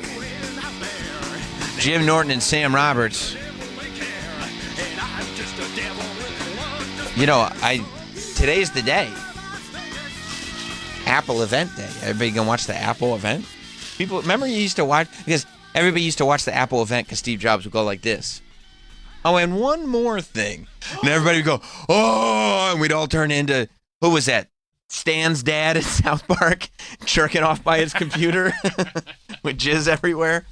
Yeah, I used to get so psyched when Steve Jobs would say there's one more thing. He doesn't say much of anything anymore. He's dead. But yeah, that's, I think, why he hasn't been at a lot of the events lately. But yeah, I mean, they try to still have some kind of element of surprise, but clearly, you know, all you have to do is look at the calendar to know that this would be the iPhone 15 event. Now, I didn't get the iPhone 14. Does anybody have? Do you have the iPhone 14? It's just the iPhone, right? Yeah. Yeah. Well, and I only got it because my phone died. So. But you had like the 8. You upgraded from the 8. Yes. So it was a major upgrade for you. Yes. You had a button. I did have a button. You went from button to 14? You're the man now, dog. Yep. I remember when during the pandemic I called into the show and you couldn't even hear me. That's right. That's right. You really ran that thing into the ground. I did. That was a clunker by the end of it. Yeah, it was. Good for you. You never got the 14, Travis? No, I'm on the 2-year. So 15 is the one. This is my upgrade, yeah. Nice. But like, who gives a shit anymore? You don't think it's going to be like... I'm just excited I'll get a new camera. Because I'm sure it's better. How much better is it going to be? I don't know, a little better. Android cameras are so much better. Are they? Yeah. My fiance has an Android. It takes so much better pictures. Really? Yeah. Maybe they'll put the Android camera in this one. Yeah, you can take the background out. Take the background out of what? Oh, yeah, I can do that. Yeah. I do that with photos all the time. It's funny. Yeah, it's hilarious. All of a sudden, you're like, oh, let's put this picture in a different scenario. It's a funny thing. It's funny. Funny. Yeah. Yeah, you go like I don't even know if I'll watch it. You gotta watch it. Live? You gotta respect Tim Cook. I don't know if I'm gonna.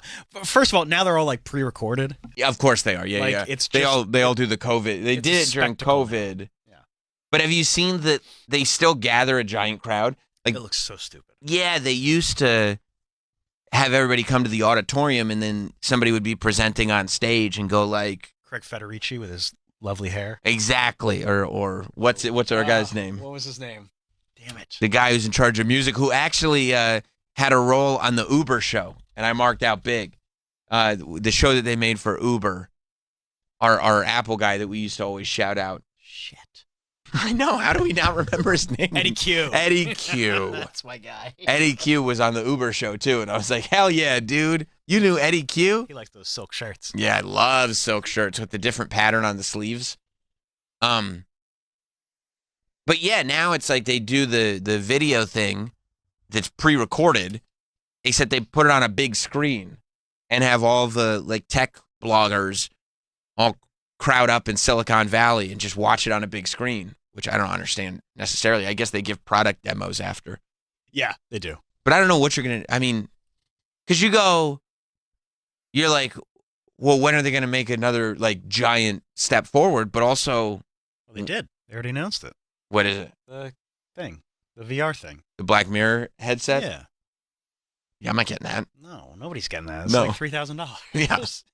You can raise your kids, but still watch virtual reality. Looks great.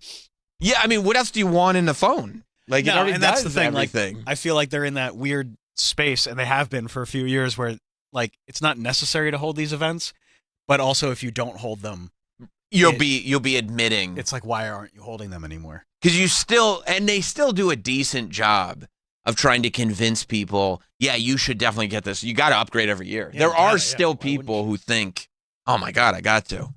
Like when I got this blue phone, it was like, Why'd you get the blue phone? well, I had never seen a blue phone before.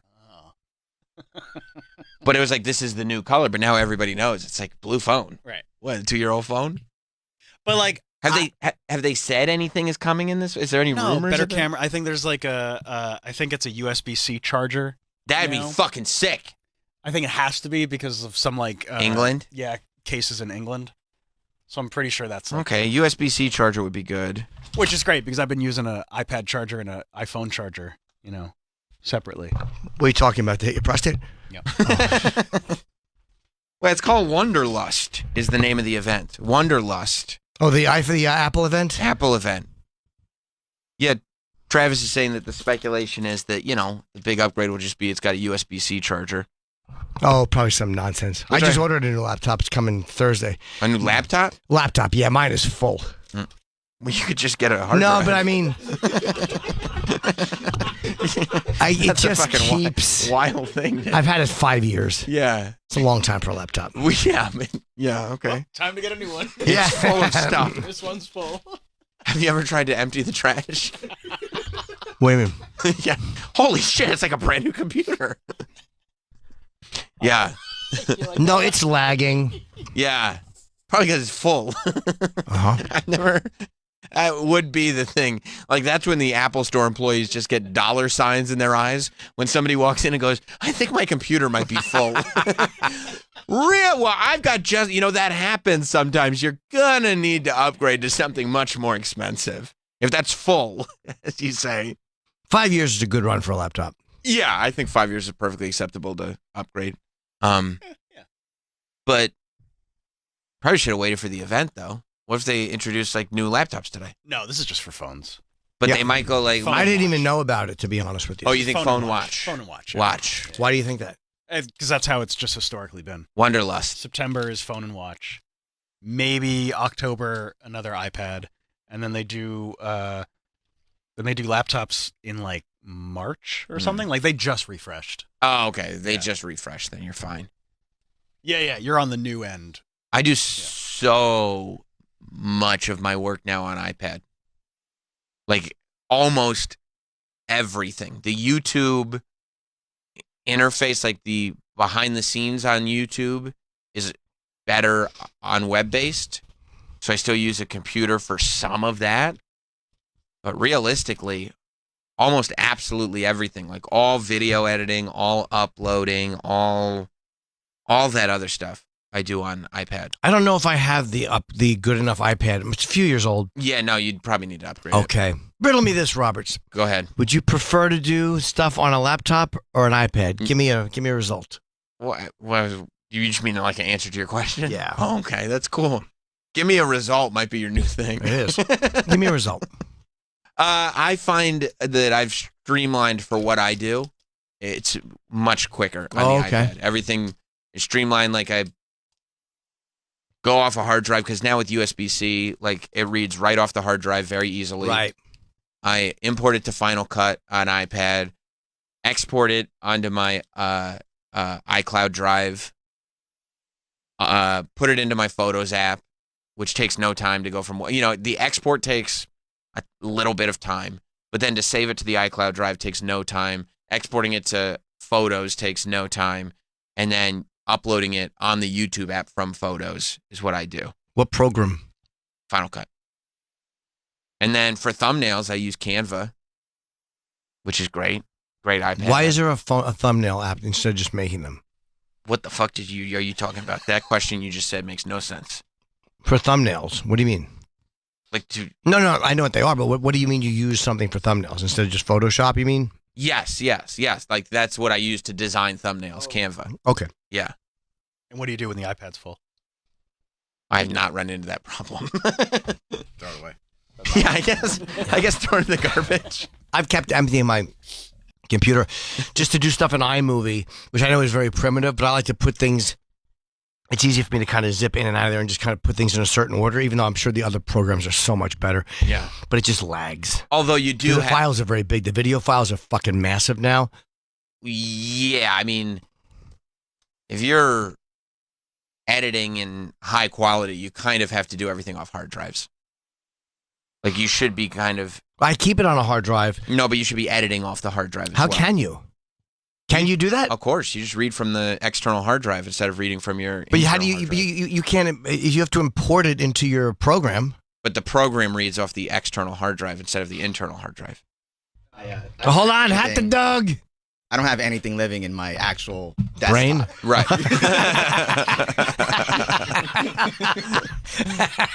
Everything, like literally everything, even from like a document or music, is like on a drive. Oh, Yeah, so I could. What do you? SSDs are so fast and USB-C is so fast that like. I just don't know how to do it. Like I'm sure that's possible, but my iMovie thing gets. I don't know how to do that. Well, I'm not first that of all, advanced. I mean, I know you can't be serious on iMovie. Like that's not a serious thing. But you read your library. There should be, depending on what you're using, you read your library and you set your library to exist on the external hard drive instead of the internal hard drive. And that way, it's just like you get a 2 terabyte hard drive, 5 terabyte, whatever it is. It's just if it's a big project, it's just dedicated to that one project. So your library, which is what I don't know if they call it something different in Premiere, but like that's what they call it in Final Cut. It exists fully on that hard drive. So when you import, it imports onto the hard drive. When it renders, the render files are saving onto that hard drive because otherwise, you won't. I had no idea how to do that. Okay. And then you export either to that hard drive or a second hard drive that you plug in. Do you back up your phone to your computer, or you use the cloud? All right. No, I do not back up my phone to my computer. I'm not using the cloud, so. Well, I mean, then you're probably going to have a lot of computer issues. I mean, yeah, that's the idea of not. Yes, part of my process being very streamlined is that there is use of cloud technology. I think they're going to hack your dick pics. Well, they can have the dick pics. That's the trade-off. I have no more on my phone. It's crazy. No more dick pics. Not one. I don't. If I do, it's it's over. Like it's an old one that I forgot about. I just didn't see. Wow. I cleaned my phone. Wow. Yeah. Yeah. No, I would recommend embracing cloud technology, but finding a cloud that you feel is secure. Yeah. iCloud is very secure. Dropbox is fairly secure, especially if you put the right login security measures in place, 2FA Right, and sure. everything. But yeah, I mean, there are big companies that use Dropbox, because there's no way that you could just have you can't just save everything on your hard drive. Like you said, they're huge files. Right. Even like Google Drive, right? Google Drive. This company uses Google Drive. Right. Yeah, like I said, I mean, when I export on my iPad, it's because I export everything onto the iCloud Drive, but that also makes it so whatever device, I can just log into my iCloud Drive and find it there. Safe. It fucking rules. Yeah. But yeah, I mean, it is going to be a hindrance at this point to go like, I didn't know you could, how to do it. I knew you could do it, but I didn't know how you could do it. So maybe I could ask a young, virile Cheyenne I don't know. He's to wearing- walk me through. his junk is about to fall out of his shorts because they're so short. Maybe I'll buy you a nice dinner. Ugh, that sounds awful. A nice supper for a friend. Terrible day. And now Why? go to work. You tricked me. No, I'm saying, but a nice supper as a reward for his help. A nice steak dinner.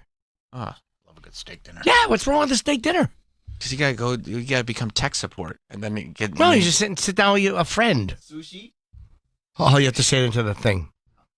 I think everybody Sushi? heard What? you. Sushi? Instead of a steak, sure. Yeah. Sure. Okay, you got a deal. Way to negotiate. That was very buddy. flirty. Yeah, way- That was more flirty than I'm was- comfortable with. That was weird. That was It very was. flirty. I was a little flirty. I didn't care for that. He flashed the Sushi? He- All right, you got me. He flashed the Mr. Eds at you. That's not a nice hot dog, right? Sam's a cruel person. No, it's charming. He's such a mean person. Remember when He's negging me, is what he's doing. Remember when he was on edibles in the back seat? He fell and asleep. we were making fun of his teeth, and he kept trying to get his gums over his teeth or his lips over his teeth, but he couldn't do it because he had done too many edibles. What's wrong with your teeth? I feel like I need jaw surgery because, You have nice teeth. I have a nice little underbite. They're Is it chompers. They got yeah. some big chompers. Yeah, and sometimes I wake up with a lot of jaw pain. He's very toothy. Yeah, I'll Put it bet on you your- wake up with jaw pain. That's from activities from the evening before. You need braces. Dental plan. I'm not gonna get it at this age. Can I just get surgery and skip all that? Surgery for what? What kind of surgery? Like, can you fix my jaw? That's Like, called braces. So you're gonna see if you can get jaw reconstruction to straighten your teeth? just straighten up the jaw. Why don't you should get Invisalign? He's gonna get his whole jaw move forward like Marlon Brando in The Godfather. I would like jaw reconstructive surgery, please. Can I recommend Instead of Invisalign? 2023, that's not a thing. I've looked at. No, of course it's a thing, but to go, your two options are jaw reconstruction or Invisalign. To go say, I think jaw reconstruction sounds like the best option here, doctor. Because one seems like it takes years and years and years, and you barely see the change, and one is probably possibly overnight. Boom, new Do jaw. you think jaw Jaw, reconstruction? yeah, but jaw surgery, there is a recovery period that's probably pretty Yeah, brutal. 24 hours. It's overnight. What A lot of people. A lot of people. You know, hot dog. A lot of people will get jaw reconstruction on a Friday evening and back at work by Monday. It's no problem. I've thought of having my jaw done You should. just to push it forward, not because I want to look better, but it's just for my sleeping. So Oh, my I- tongue doesn't, so I can sleep better. I figured you wanted to dehinge it. No, this will be a snake reptile. Yeah, no, I kind of want my. I wish my jaw was forward a little bit so I could breathe a little bit better. Okay.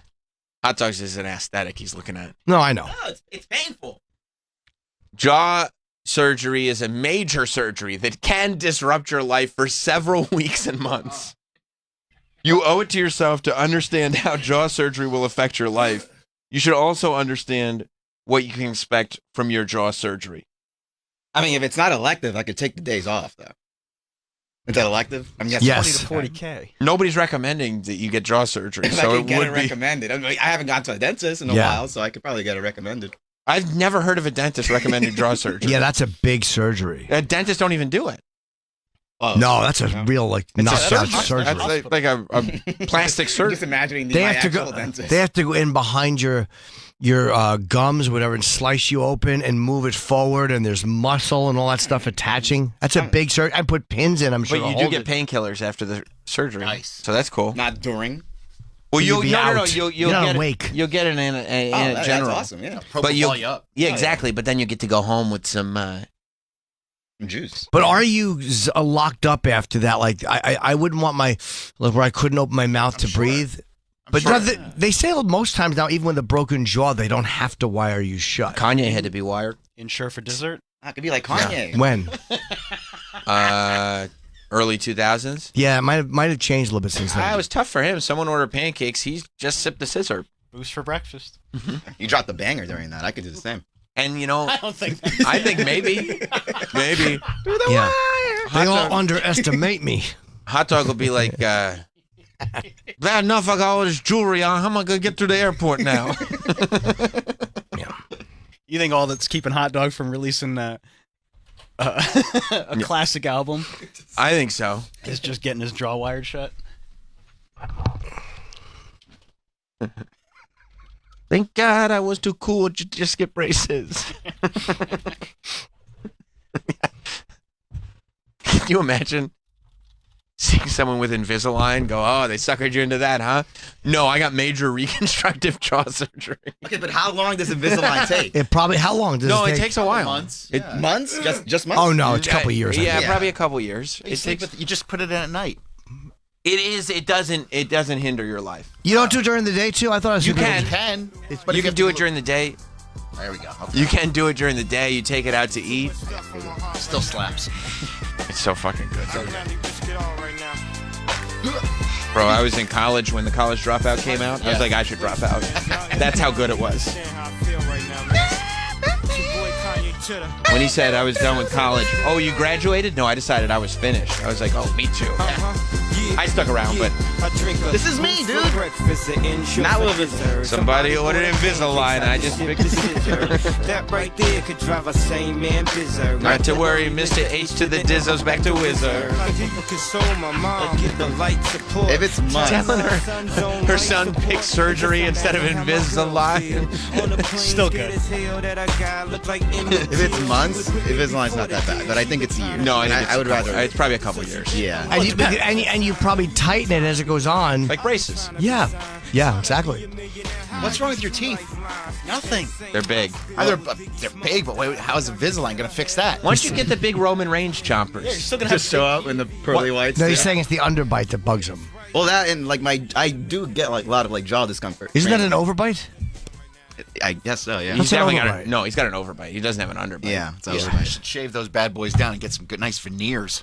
Why don't you get veneers, dude? See, that's an extra step that I'm not willing to get. You have very white teeth. You don't need veneers. You have good straight teeth. He doesn't need bigger and veneers. Not the bottoms. No, the bottoms can they can go. Why a don't you little just get more. veneers on the bottom? No, I just need my jaw fixed. That's all I need. I don't need anything else. Sure. All right. How long does Invisalign Invisalign there's a lot take of to there's work? a lot of listeners that would probably offer to fix your jaw. Sure.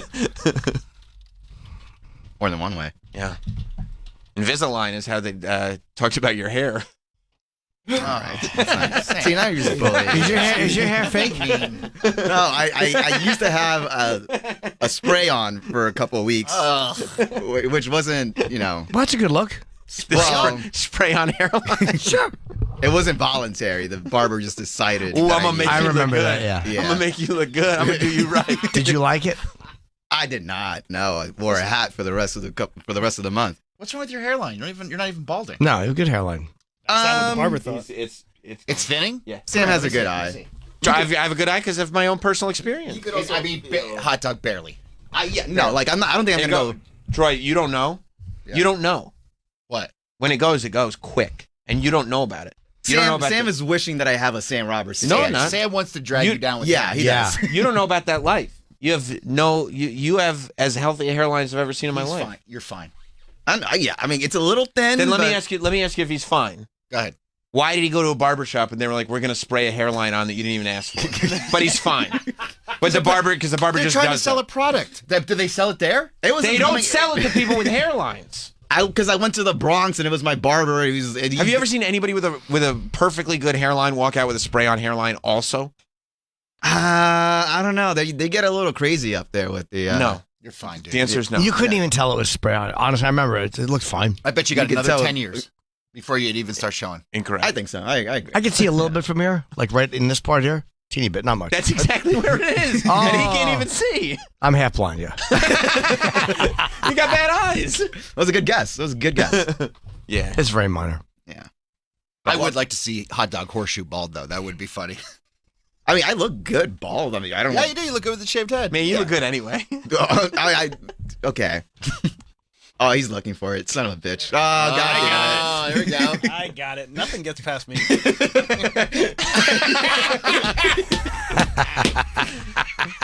That smile. Oh my God. Did you tell him you hated it? You know what we can do? You know what we should do?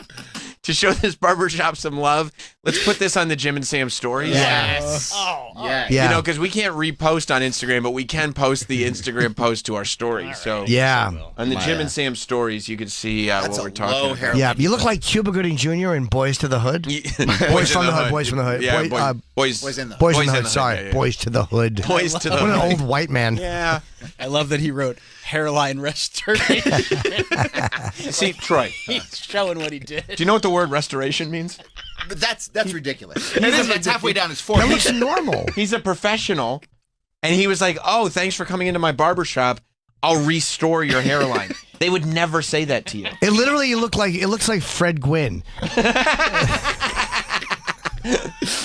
I mean, you can tell, like, just through my eyes that I'm. It's like a box, like you're wearing a helmet.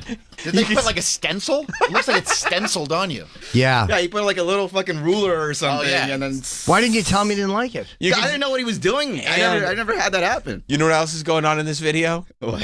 You realize he's got his phone out, and you're like, "Oh fuck, he's gonna post this." Yeah. Oh fucking no, he's gonna post All the way this. down, Look happy. it's halfway down your forehead, and it looks perfectly. Everyone's gonna see it. Looks like a box. Like That's a not a perfect. natural hairline. No, it's Eddie Munsterish. Do you know how hard I laughed when Hot Dog texted the group text and told us that he was scrubbing off his hairline before he had to go back to work? I did. Just the visual of having to scrub off your fake hairline. Why don't you tell your barber I didn't like this? Because I'm just never going again. That's all. Right, exactly. And you didn't pay for it, right? I paid premium. How much? It was like $100. What? What? For That's the that? guy graffiti on your head? To spray paint your forehead? They picked him up by his ankles and dipped him into a hair bucket. How'd you pay $100 for that? Well, okay, so I stole $100 from you. So he's my cousin who I haven't seen in a long time. Oh, he saw you coming. That's for sure. What did he do before that? Was he fucking tagging trains?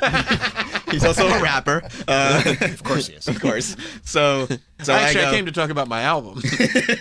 So I go, oh, I need a new barber because I'm looking for another one. He's like, come over here. And then as he's doing my hair, he's talking about like his other clients. He's like, yeah, like usually they pay me like $80 or something like that, and that's when they're friendly. And then in my head, I'm going like, $80? And then he's talking about his kid that I haven't seen in a really long time. And I was like, okay, I'll just take the L and I'll give him 100, and then I'll never see him again. He finessed you. But why wouldn't you give him 80 if everyone else gives him 80? And why would he take 100? Your family. I didn't have change. I don't know. You can ask for it. You only had a $100 bill? He's also family, and I know he was struggling, so I was like, here you go. Yeah, but look at you. You're the one struggling. That face. Like, You're like, oh God, what did he do? I threw it up on our story, and Sam, I tagged you in case you want to repost. Oh, thank you very much. I will repost He's gonna later love today. the. 'Cause that's my dog. That's my guy, Hot Dog. He's my man. Wow. Yeah, that was a hard scrub. Got that lava soap. Wow. I think it looks good, dude. But you look good now. Yeah. You look good no matter what. I look good in shorts. I look good in slightly tight t-shirts. Yeah, you do. So. Yeah, I think you lost weight. Thank you, Jim. This guy here is just talking about my belly and my dick for whatever reason. Now you look thinner. Well, who said anything about your belly? You said my dick was hanging out of my shorts. Because your shorts are too short. Sam's harassing you. He's always shitting on you. But who said anything about your belly? Or was that just my head? Or Yeah, I didn't even mention Yeah, no one said belly. I'm sure he's mentioned it to you. I'm sure he was thinking it. Of course, we're all thinking it. Yeah. What? Ray in Georgia. What's up, Ray? Hello, Ray. Hey, before he gets jaw surgery, Hot Dog better suck all the pecas he can suck because his mouth will be wired shut for 6 months. No, not 6 months. 6 months sounds wrong. We'll probably swell for a while. Yeah, maybe. I'm gonna guess 8 weeks. Yeah, like 6 to 8 weeks. I don't know how long. Can you look up? Do they wire your jaw shut Because that wouldn't be for a broken jaw. They'd be moving it forward or putting a pin there. Dude, can you imagine getting your jaw wired shut until Thanksgiving? Like you go in for surgery next week. Be great. Yeah, If your jaw- coming out of eat pumpkin pie, right, HT? No. 6 to 8 weeks. That's not bad at all. What are you talking about? It's 2 months of your jaw wired Brutal. shut. Who am I talking to that I need to talk to that badly? I'll text him. I guess so. Can't eat. Soup? I love soup. You do? Sushi? What's your I haven't eat sushi. Sushi's not a soup. Yeah, we gonna drink it? No, you can't. If Jaw's you're, wired shut. it's not that soft. You get fucking rice You caught in gonna it. push it through the wire? Put it in a blender. I couldn't do that. My jaw wire shut. I could not Sushi. do that. What kind of soup you like? Anything spicy. Right? Yeah. Like what? Like what? Chicken noodle soup? Okay, chicken noodle noodles. soup is not spicy. Oh, if you throw some... Number one, it's not spicy. Number two, how you gonna get the chicken through your jaws wired shut? I swallow it whole. I just like a good gumbo. Well, you gotta get it through your teeth. They're wired shut. How literally wired shut are we talking about? Wired shut. You can't open your mouth. What is he not You have to only drink fluid. Do you think that's a figure of speech? I'm just imagining it might be there's like a little opening. Somebody ordered pancakes. Uh-huh. He just Okay. sipped the scissor. Okay. No, Pancakes are yeah. soft. Yeah. You see how that door is closed? It is shut. They can't get anything through. That's what shut is. Like if you spilled soup, it might go through the cracks in the door, but Right. the chicken would not. All right, so like some shakes or some... And you're drinking shakes. That's what you're doing. That's fine. It's great for diet. chicken broth. You can Yeah, have. some broth. Right. You can't get a piece of chicken in there. It would worked be for 6 weeks. It would be awesome because like they'd go like, yeah, you could go like Ensure or meal supplement shakes, and you'd see Hot Dog 3 times a day at McDonald's getting a milkshake. How do you take pills? I guess you have to liquefy them. Or... He'd be the only person who gained weight with his jaws wired shut. Yeah, I mean, I guess they'd probably just figure out a liquid version of your medicine if it's a medical thing, right? I guess so. Grind it up. Snort Put it. it in, put it in some water or something. Right? It must taste awful. Yeah, but that works, right? Yeah, put it in RC Cola maybe. Yeah. A little flavor. Yeah. I mean, Sunny Delight. Nah. You don't like Sunny D? You don't like Sunny D? All the kids poking their heads into the fridge. Yeah. It's a fun commercial. I don't even know if they still make those. Oh yeah, they do. Yeah, of course. Sunny D? Sunny D. It's a staple. Yeah, it is. Oh. It's an institution. I'll stick with my soup and my Us Gatorade this and weekend is going to be at the Lafayette and Comic. liquefied sushi. Yes, thank you. All right, I can't wait. What to kind of see sushi do you like? And don't be shy. I don't even know sushi like that. What You don't know sushi. Oh, you just... I don't know. Like, What kind of like sushi? do you tuna, like? I don't know. like a tuna roll or like a spicy. all right, you just like all of it. All right. Yeah, well, Yeah, but he was just like, I don't think he's that's ever the had second sushi. time he's brought up. So he's just trying to sound smart and He's cultured. trying to sound well, cool I and had funny sushi. I had sushi 2 days ago, and I It's just the wanted. second time he's brought up sushi. He has no idea what sushi is. Well, no, it's not. No, I just. He thinks you can eat it with your jaws wired shut and Yeah. has no idea what Yeah, it's specific. not a beverage. There's like a billion things that can count as sushi. No, I mean like my kids eat sushi, right? Right. They like a cucumber roll and a California roll. Those are the two. I like a California roll. You have no idea. Isn't it the one with pineapple on it? No.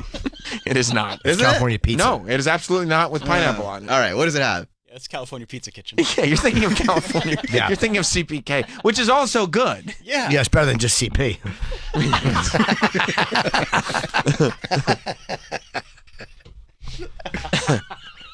That it is. That K is really important. Hell, you bet it is. So if you went to sushi with Jim, what would you have to? Jim, can I get some spicy sushi? Yes, whatever you want. You ordered all food the same way. But what The kind same of way you spicy? ordered soup. What kind of soup you like? Spicy. I don't know, What kind anything of spicy? sushi you like? Spicy. I can't think of any soup right now that's specifically spicy. Something spicy. And then we said, "What's your favorite spicy soup?" And he said, "Chicken noodle." Oh my god, what the fuck is he talking about? He just says shit. Excuse Well, me, you throw ma'am. some- The pineapple is missing from my California roll. I'd like some spicy sushi, please. I'll tell you why. Because Hot Dog, and I love him. They do have a spicy tuna roll, though. He is right. Spicy salmon? He's never of course did- they yeah, do. delicious. I had spicy tuna roll like 2 days ago. Want me to check Seamless? Nobody's denying, but you could not name a sushi when asked. Yeah. Hot Dog. Every one of Hot Dog's opinions and feelings is based upon those around him. Well, I'm not a big, including food. Like that it's true? like, well, what do you guys like? Well, that's what I'm not a big food guy. Like I don't know. Like, How do you live? What do you mean? Like I don't know my food types that well. So What do you like? Well, you should know what you're saying. He likes spicy. Have you ever heard? Yeah, what do you like? I don't hot know dog? that many different food types.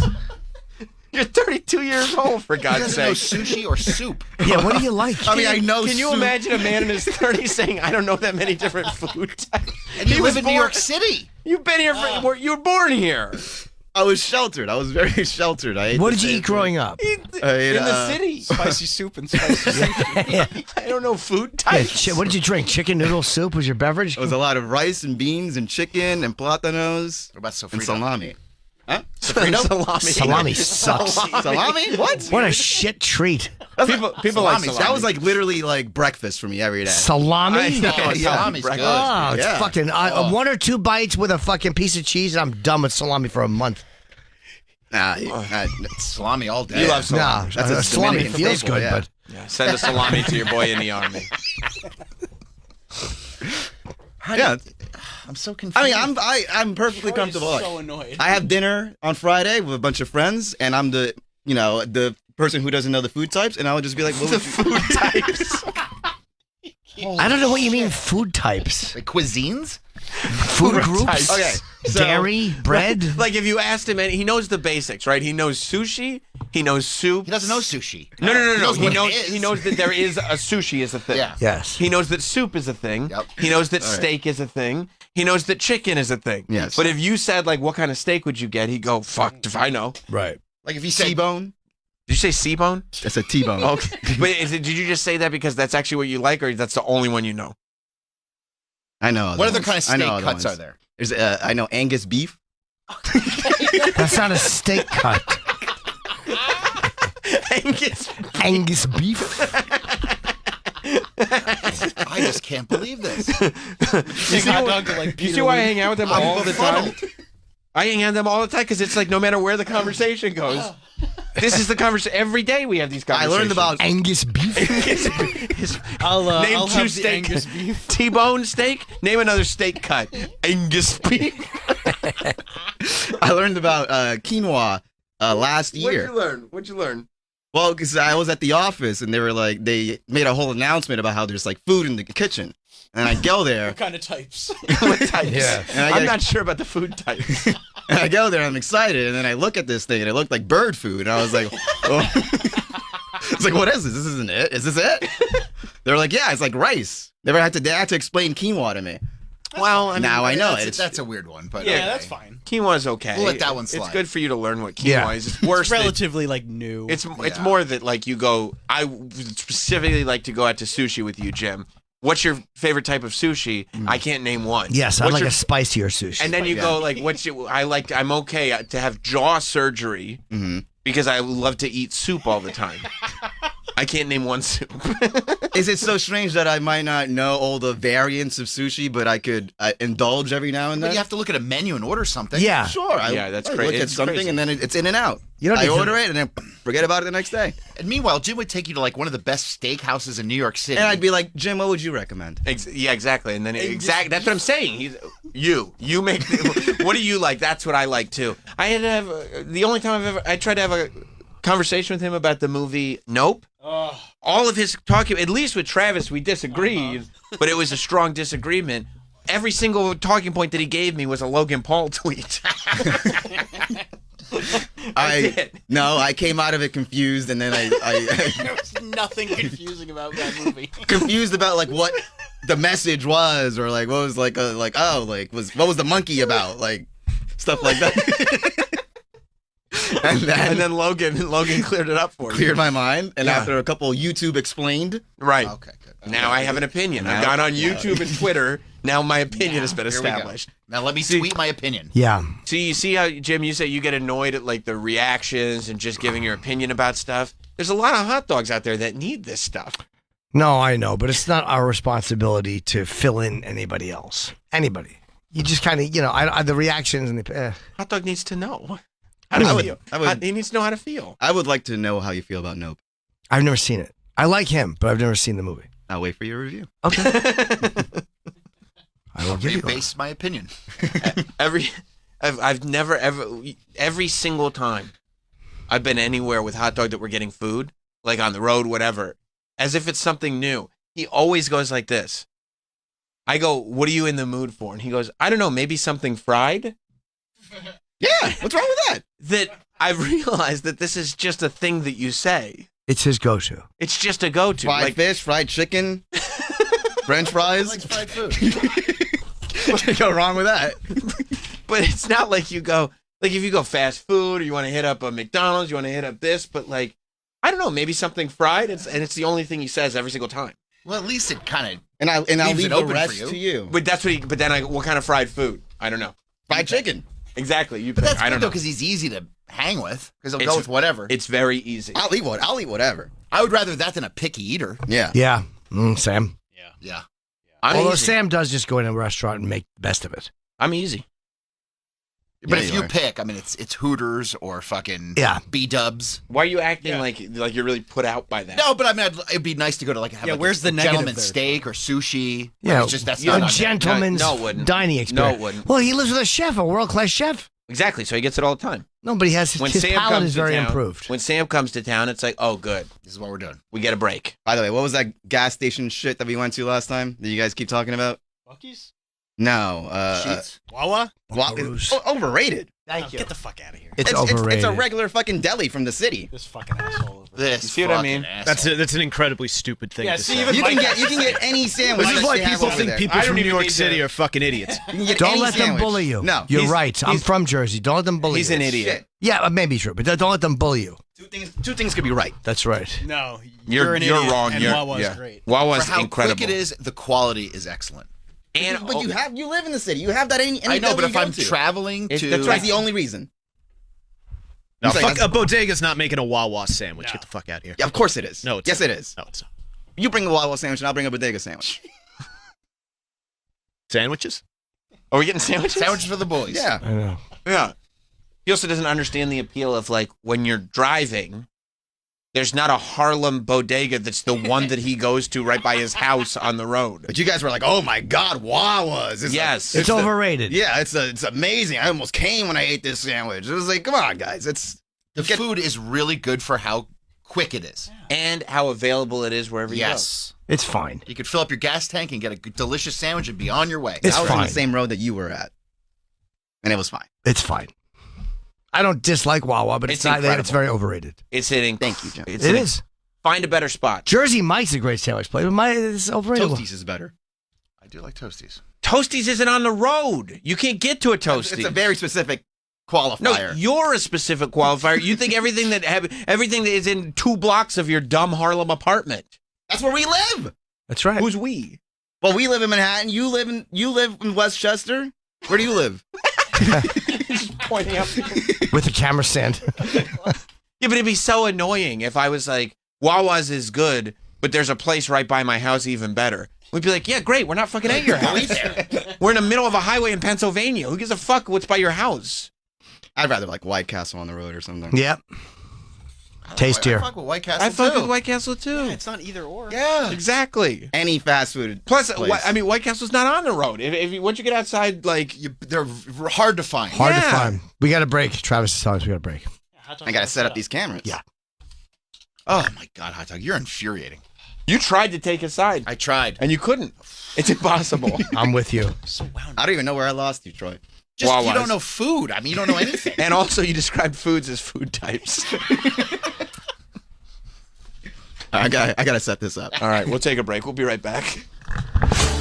Jim and Sam will be back. Jim and Sam will be back. Jim and Sam will be back. Jim and Sam will be back after this. When you need a laugh, SiriusXM is your home for great stand-up comedy with exclusive channels from Kevin Hart. It's about to go down. Comedy Central, Jeff Foxworthy and Larry the Cable Guy. Peter Dunn. And Netflix is a joke. Hey, it's Tom Papa. Catch me on Netflix as a joke. And SiriusXM's own comedy greats, Raw Dog Comedy, and clean comedy for everyone on Laugh USA. This feels right. SiriusXM Comedy, channels 93 to 99 on your SiriusXM radio, online, and on the SXM app.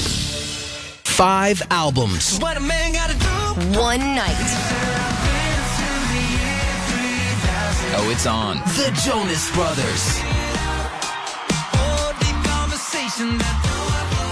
I'm Joe. I'm Kevin. And I'm Nick. Captured live at Yankee Stadium with another Sirius XM exclusive from their sold-out concert. Hear it now. For a limited time on the SXM app, included in all trials and popular plans, search Jonas. Attention small business owners needing financing. Are you frustrated with a slow process and high interest rate quotes from your bank? Then you need Swish Funding, the small business funding experts, where our simple application process takes just minutes with affordable funding as soon as one business day. At Swish Funding, we focus on your business cash flow, not your personal credit score. And we're ready to help with funding from $10,000 to $500,000. If you've been in business for 1 year or more with an annual income of at least $100,000, you can get the affordable funding you need with no collateral. Swish Funding is providing funds for expansion, inventory, increased overhead, even slow cash flow to small businesses all over America. Restaurants, plumbing, landscaping, trucking, auto body shops, healthcare providers, and more are getting the funds they need fast. At Swish Funding, applying takes just minutes with funds in your bank account within 24 hours. Go to swishfunding.com today. That's SWISH funding.com. Swishfunding.com. You may have heard the story of Gunther, the world's richest dog.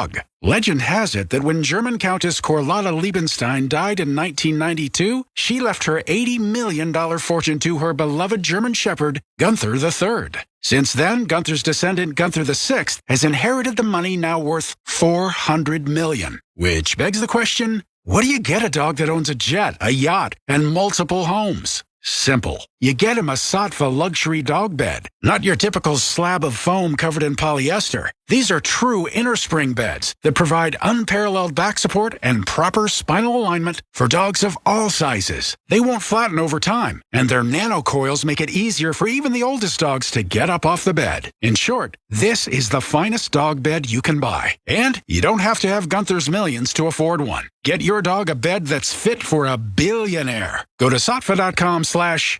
Got that? That's SAATVA.com/woof. This show is sponsored by BetterHelp.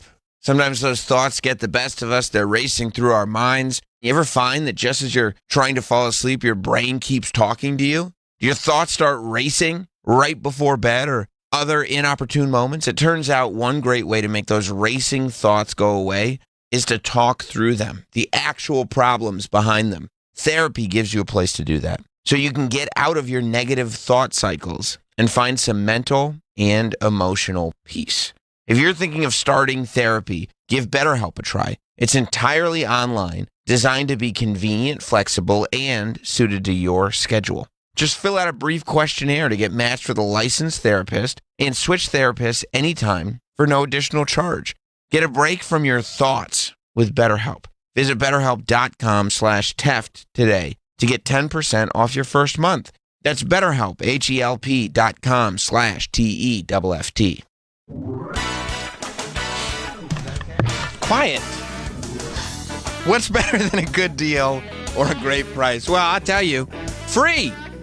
I have the inside scoop on how to get a free 1-carat lab-grown diamond. Our good friend Steven Singer of Steven Singer Jewelers, you know, the I Hate Steven Singer guy, he's giving other jewelers in America another reason to hate him. For a limited time, Steven is giving away a free 1-carat lab-grown diamond. You heard me. Free lab-grown diamond with any purchase of a real, natural, earth-born diamond, engagement ring, online, or in his showroom. Everyone knows as production and supply ramp up on man-made diamonds, value plummets. How could other jewelers look someone in the eye and sell this stuff for $1,000 to $6,000 even now? Steven has never sold and would never sell something he believes has no value, no sentiment, no sign of your love. So to prove it, he's giving lab-grown diamonds away for free.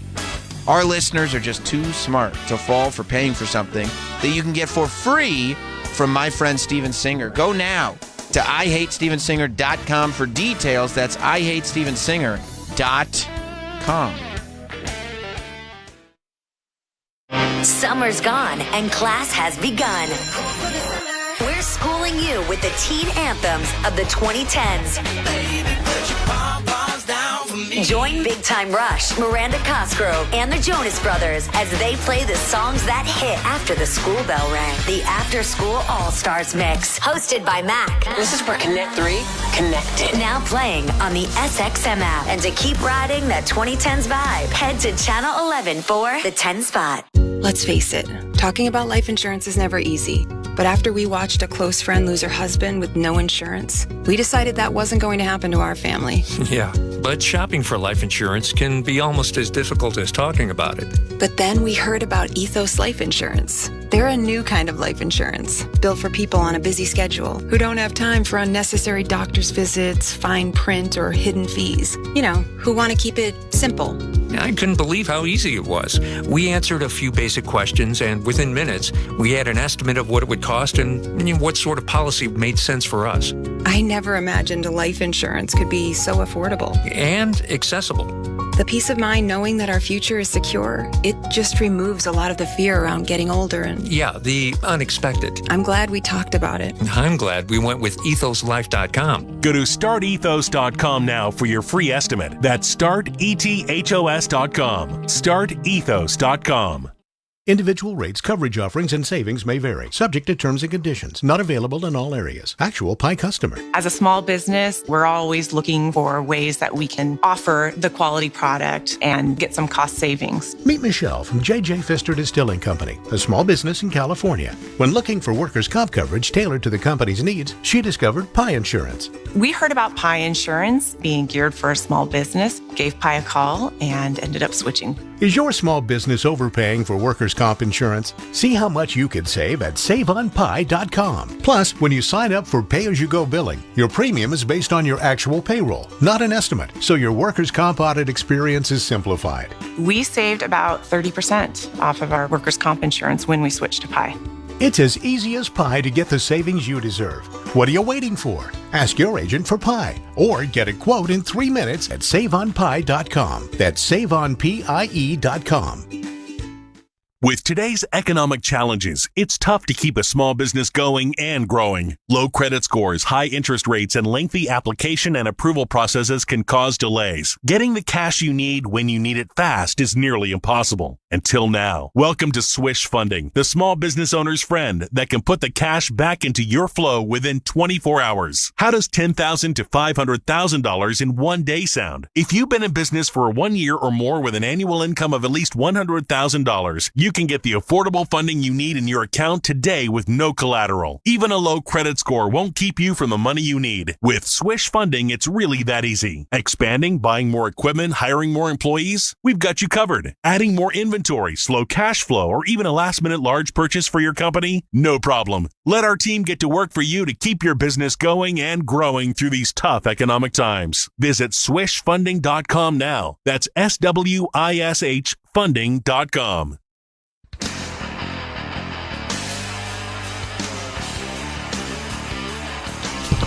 The people you meet outdoors, they come in all shapes and sizes. You've got bikers, hikers, thrill seekers, tailgaters, Class A glampers, and pop-up campers. No matter what draws you outside, we've all got something in common. A love for the great outdoors and a love for great TV. Dish Outdoors offers portable satellite antennas. They go wherever you go. Catch up on live news, sports, weather, all in HD. Plus, only Dish Outdoors has pay-as-you-go programming. There's no contracts or credit checks required. Activate before you hit the road, and you pay for the months you need. The Dish Outdoors antennas are quick and easy to set up with fully automated signal finders that work without Wi-Fi or cell data.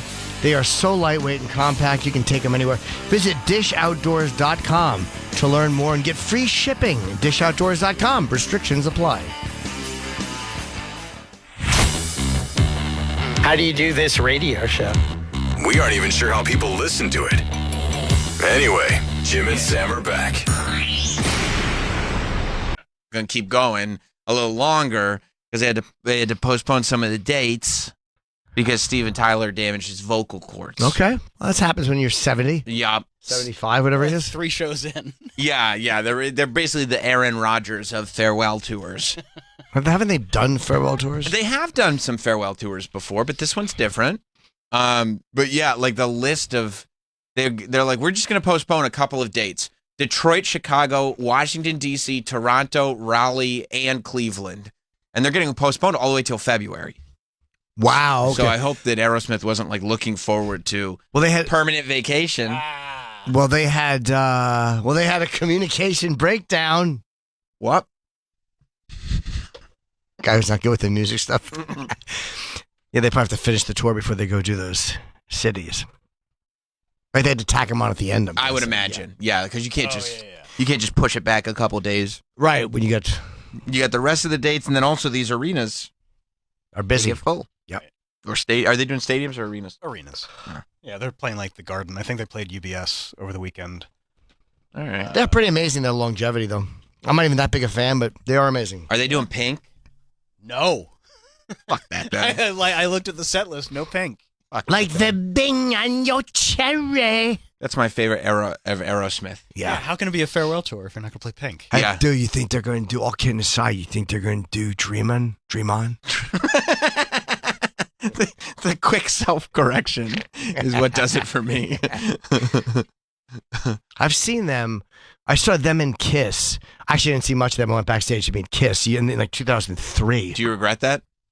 No. And they followed Metallica. I respect Aerosmith. They're very ballsy. Yeah. They'll go on after anybody. They don't give a fuck. Mm-hmm. They're not afraid to follow Metallica in the mid-90s. They got so many hits. I think people underestimate.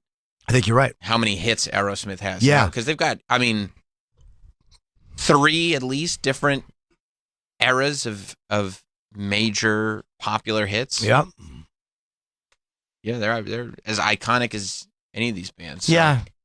What's their opening song on the set list? Back in the Saddle. All right, yeah. I just don't love their stuff. I just never enjoy Walk This Way. I mean, Ragdoll's good. Ragdoll, living on the edge. Janie's got a gun. Yeah, Janie's got a gun. Janie got a gun. Ragdoll, Living on the Edge. Ragdoll into Living on the Edge into Janie's Got a Gun would get me very excited.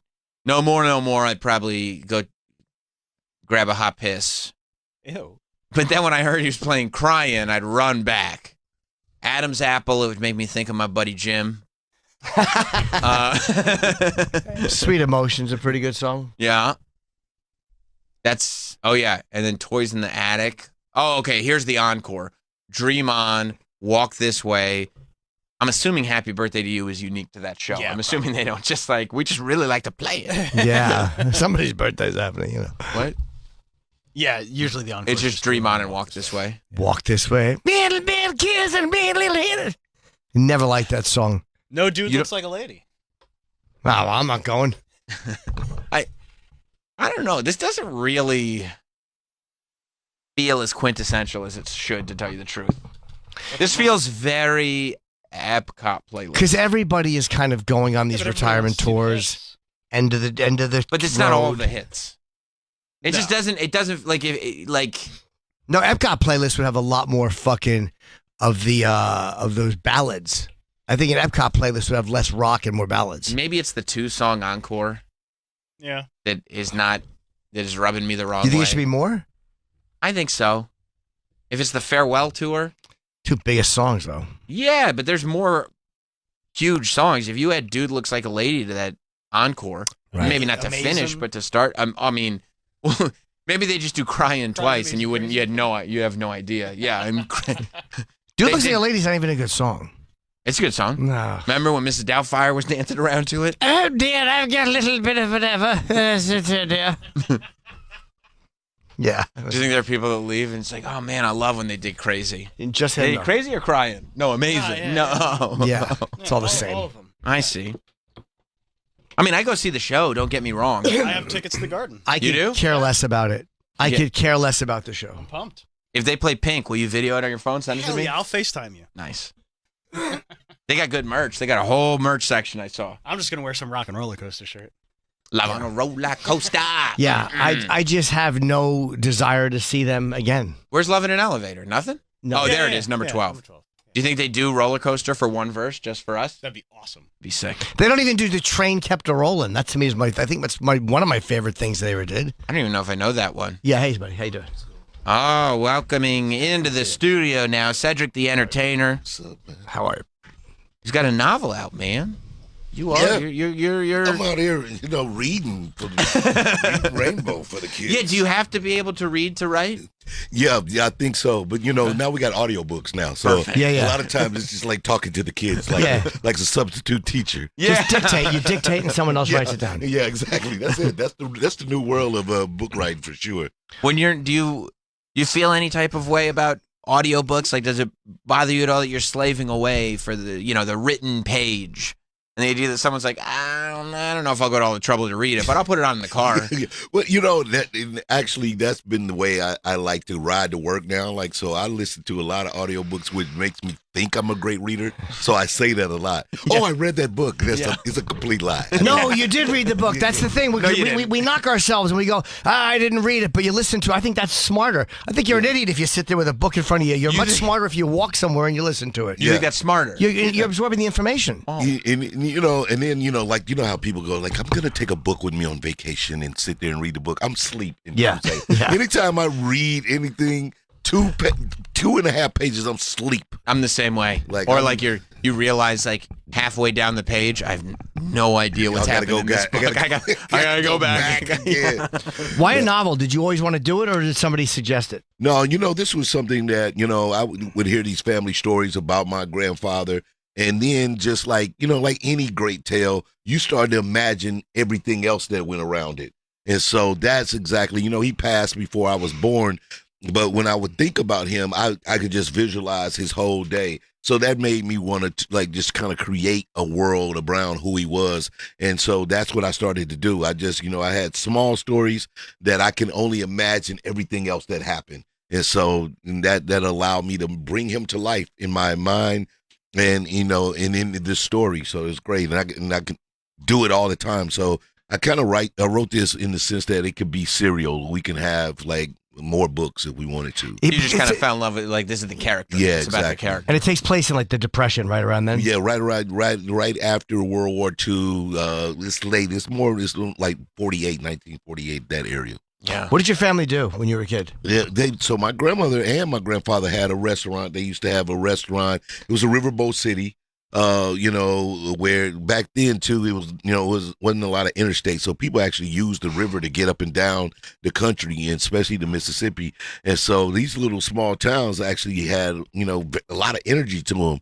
But they had a restaurant. They had like a small kind of hotel for the black musicians that would come stay in this town.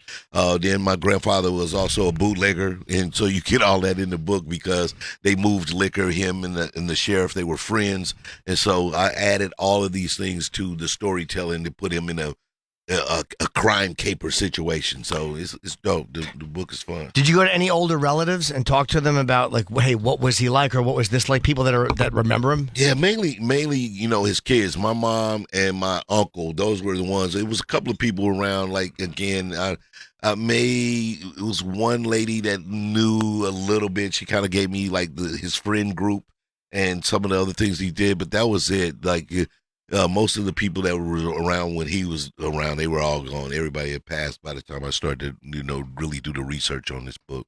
And you look back like, shit, I had all those people I could have asked questions to, and I didn't think of it while they were here. Man, that's the acknowledgement I put in the back of the book more than anything. I definitely want to encourage people because we've just gotten to a space where we don't really know like our relatives like that. I was saying my kids, they probably know like 4 to 6 of their cousins. I grew up knowing 30, 20 cousins, like, your whole family, you spend time together.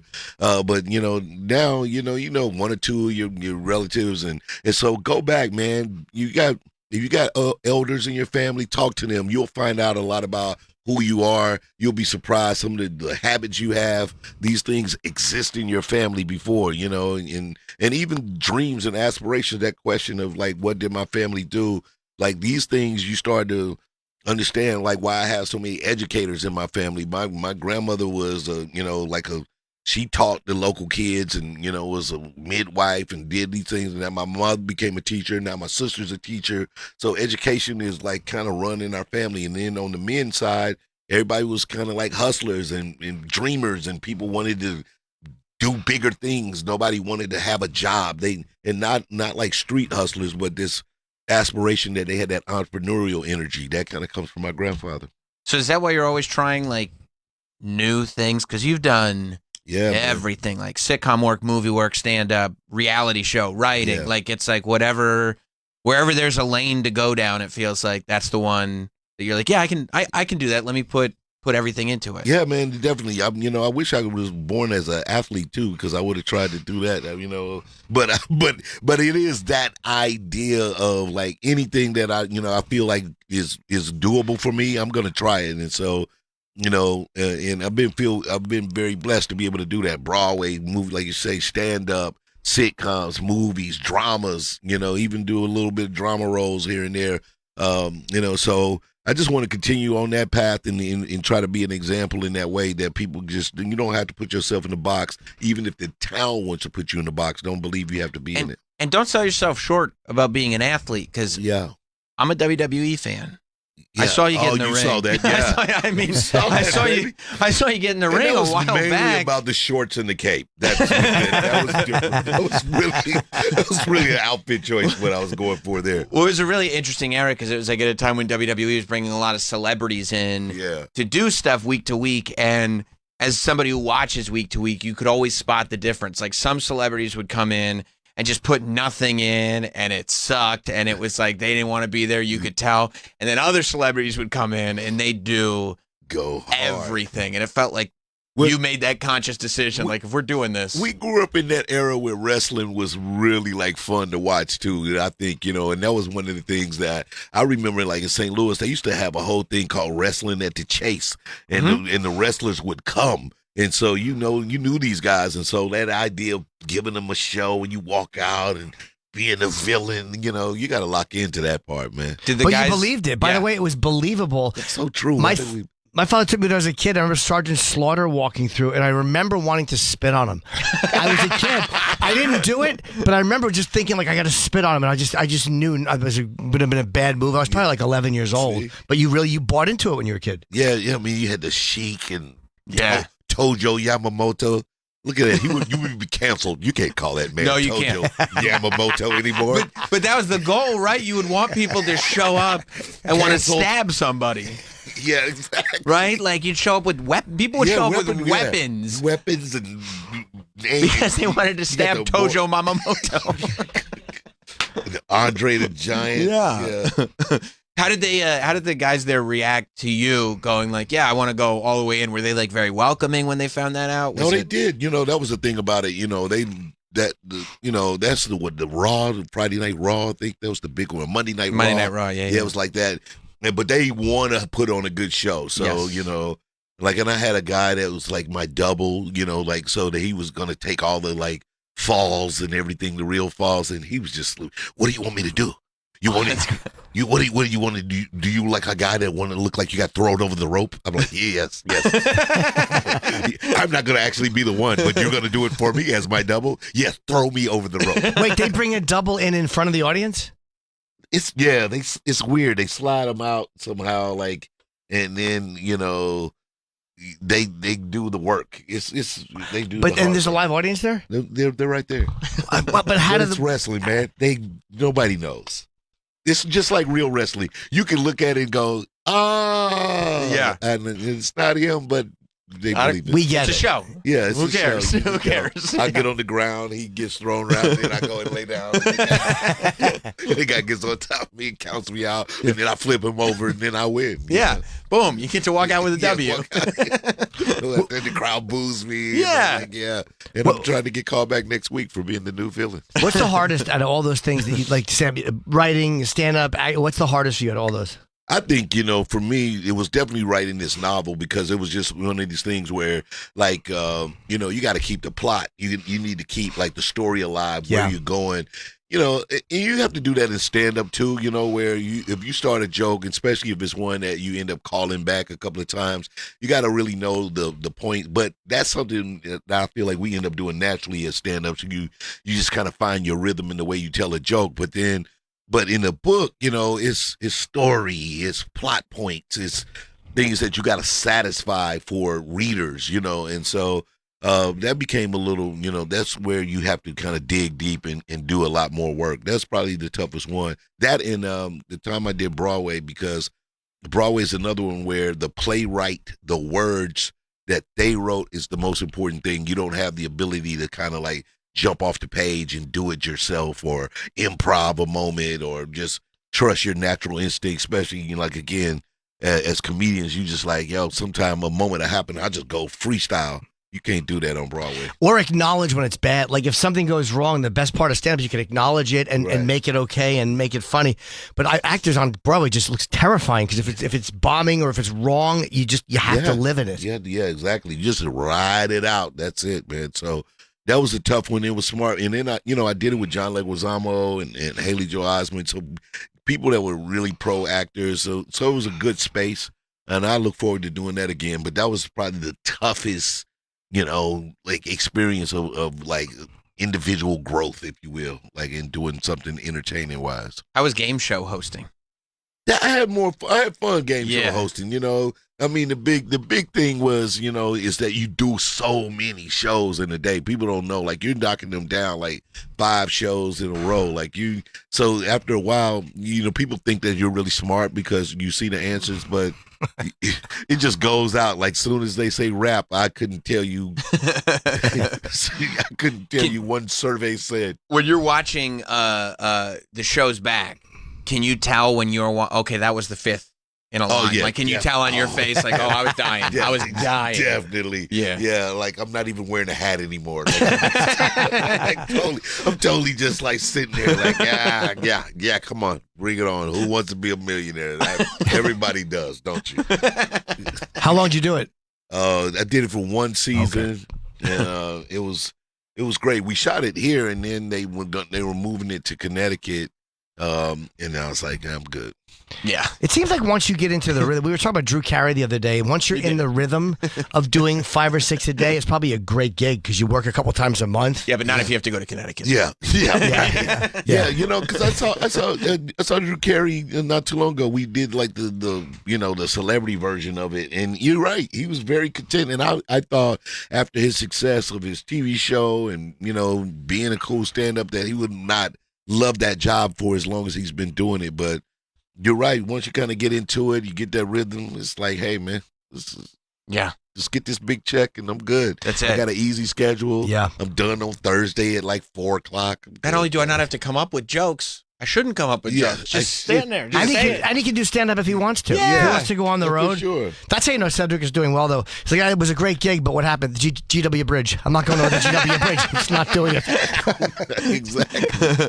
No, that's so true. Yeah, I'm not driving. Yeah, no, I'm not driving. I'm not leaving the city. That's ridiculous. No way. I'm not doing that. It's a whole bridge you got to go over. Are you here or West Coast? I'm West Coast. I'm Los Angeles based. You know, I've been out there since like 94. I'm from St. Louis originally, and then my wife is a California girl, and that's it. They don't move, California girls. When Spike Lee came to you guys originally, and said, let's make a movie out of this tour. Yeah. Did you believe it was? Well, you know, the thing is that the tour had been going, and so we actually had an opportunity to pick Spike Lee. So, you know, so we were the ones doing the tour, and then many people came, but Spike was, of course, you know, he was the guy that was, you know, can, you know, represent the culture and shoot it in a way that we knew would give us that you know that kind of credence that we needed. And so of course he loved it. He came and saw us perform live a couple of different places, loved the world, loved to laugh. And so we knew that he was the right person to shoot that movie, man. And was it always like, this is a theatrical movie we're making, not a comedy special? Yeah, no, that was the whole thing about having like that kind of director, was to shoot it like a movie. Yes. And so, you know, Kings of Comedy literally has some of the longest legs of a movie like that. That still works. It still gets a lot of play. Yeah. People love it when they see it. And then, you know, even those suits are a little dated, for sure. Yeah, Sure. Styles change. But that's the kids. What do they know? These kids don't know anything. That's right. We wore 18 buttons back then. It's gonna take me Big deal jackets were a little longer. That's how we wore them. It was a cloak jacket. What is that? I had to get off my horse and carriage. Was it pure stand-up, or was there backstage and other things, or was it just the whole thing was just stand-up? No, it was all stand up, but then we showed backstage. We showed us, like kind of hanging out, tour bus stuff. It was a couple of really fun scenes there. They showed me like in the dressing room getting ready, the warm ups and all that kind of thing. So that movie is like really fun, but it was really a stand up movie, but done, film style. But the fact that it was a theatrical movie, I think for a lot of people, they probably weren't exposed to stand up comedy at all, because when that came out, it's like it was like nowadays stand up is everywhere. It's all over the internet. It's all over everything. But I don't know when that movie came out how much stand up I had actually seen. Yeah. But you see this trailer, you're like, yeah, I'm gonna go see that movie. And you're like, oh, this is kind of that first exposure to 90 minutes of pure stand up. And it was funny because people had done it had been a few arena tours before us, but I think even like Eddie Murphy's Raw may have been prior. Did Live in Concert was a theater release, right? Yeah. But like this was that group of people, kind of like a Superfest or like a Coachella kind of thing, right? Where you saw your favorites all together. That idea hadn't really been done in comedy, so that was really special. We had a blast doing it, and just one of those things. I don't know if you can put it back in the bottle. People always like, yeah, can you do it again? And it's like, and plus Bernie Mac is passed, and it wouldn't even feel right doing it without B Mac. And what were you guys doing? Like 25 minutes each, something like that. Like 30 minutes each. Come on, man. You want to do 30 minutes in front of a packed arena? Just kill, and then you can switch it like each night. You don't necessarily. That's the thing about it, because we go work on an hour, or you have a lot of material. But then, when you have a compacted set where you just know that you literally walk out and just hit you with bombs, pop, pop, pop, pop. Good night. You're like, oh. And how often do you have a tour like that where everyone blows up from it? It's not like that was a vehicle. In my case, never. You're by yourself. Yeah. You go like, how often? If I blow up, do you mean implode? Yeah, you go full Submariner. No, but I mean, like, it's not like that was a vehicle for one of you guys. Right. Everyone went sky high after that. Yeah, man, and it's so great. I mean, actually, I did my charity tournament, and Steve and DL was there. Like, that was like about 3 weeks ago, and the fact that we hadn't really all been together in so long, it was just really special to have that bond. But everybody's doing their thing, Steve, DL, myself, everybody's having a great time doing it. And of course, Bernie had that TV show and would be out of here if he was still around. 100%. He was just one of those guys. We were just talking about how that's so interesting, like in this new socially, politically correct council culture, like a lot of that stuff wouldn't work, Like, that's true. Like that some of those jokes would be like, no, I'm sorry, you got to pull that one. But there is something about the fact that Bernie has passed, but his work is here. That there are still new fans, that are finding it now, and they can't cancel him if they try, right? So it's like, well, I guess we just have to enjoy. You got to just like, that's who he was. That's a lot. But also, when you're doing those jokes in arenas, it makes it harder for people to say. Like when Dice got in trouble, like it was like you're in an arena and there's 18,000 people laughing. It's really hard for.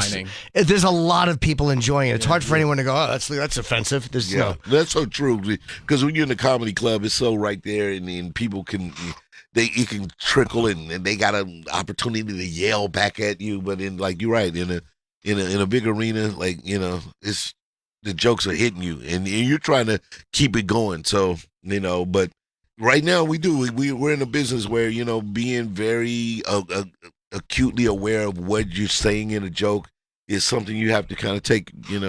You have to really take that account. You can't just be free to like let something come out of your mouth because you got an idea that you think this might be funny. Which is why it's a good time to be a writer. Yes. And the book. No, it's not. They're on strike. well, I meant a novelist. A novelist. Writers. Okay. Good time to be a novelist. Yes. Flipping Boxcars, the debut novel from Cedric the Entertainer, it releases today. Yeah, man. Go out there and get it. He's doing a book signing tomorrow at Barnes & Noble on 5th and 46th. And Newark, too, right? Isn't at there 12 something? p.m. Yeah, He's tonight. Yes, at the Newark Symphony Hall tonight. He'll be in conversation. So Yes. get there, Newark at Nice. Symphony Hall. That's classic. Yeah, it really does sound In very, very conversation. Conversation with Cedric. A gentleman's evening. And then also signing at Barnes & Noble at the Grove in Los Angeles, Thursday at 7 p.m. And then there's a couple more in conversations happening in Santa Monica, in St. Louis. You can go to IamCedric.com or Ced Entertainer on Twitter for all the information. Yeah, man. Yeah, congrats, man. It's great. Talking man. to you. Appreciate it, man. You guys are great, man. I thank you so much for having me. And yeah, people go grab the book, man. You know, I'm outside. Yeah, enjoy it. It's a great thing, man. All right, enjoy Absolutely. it. We'll see you guys tomorrow. Yep. I'll holler. Yeah, there's more Jim and Sam after this.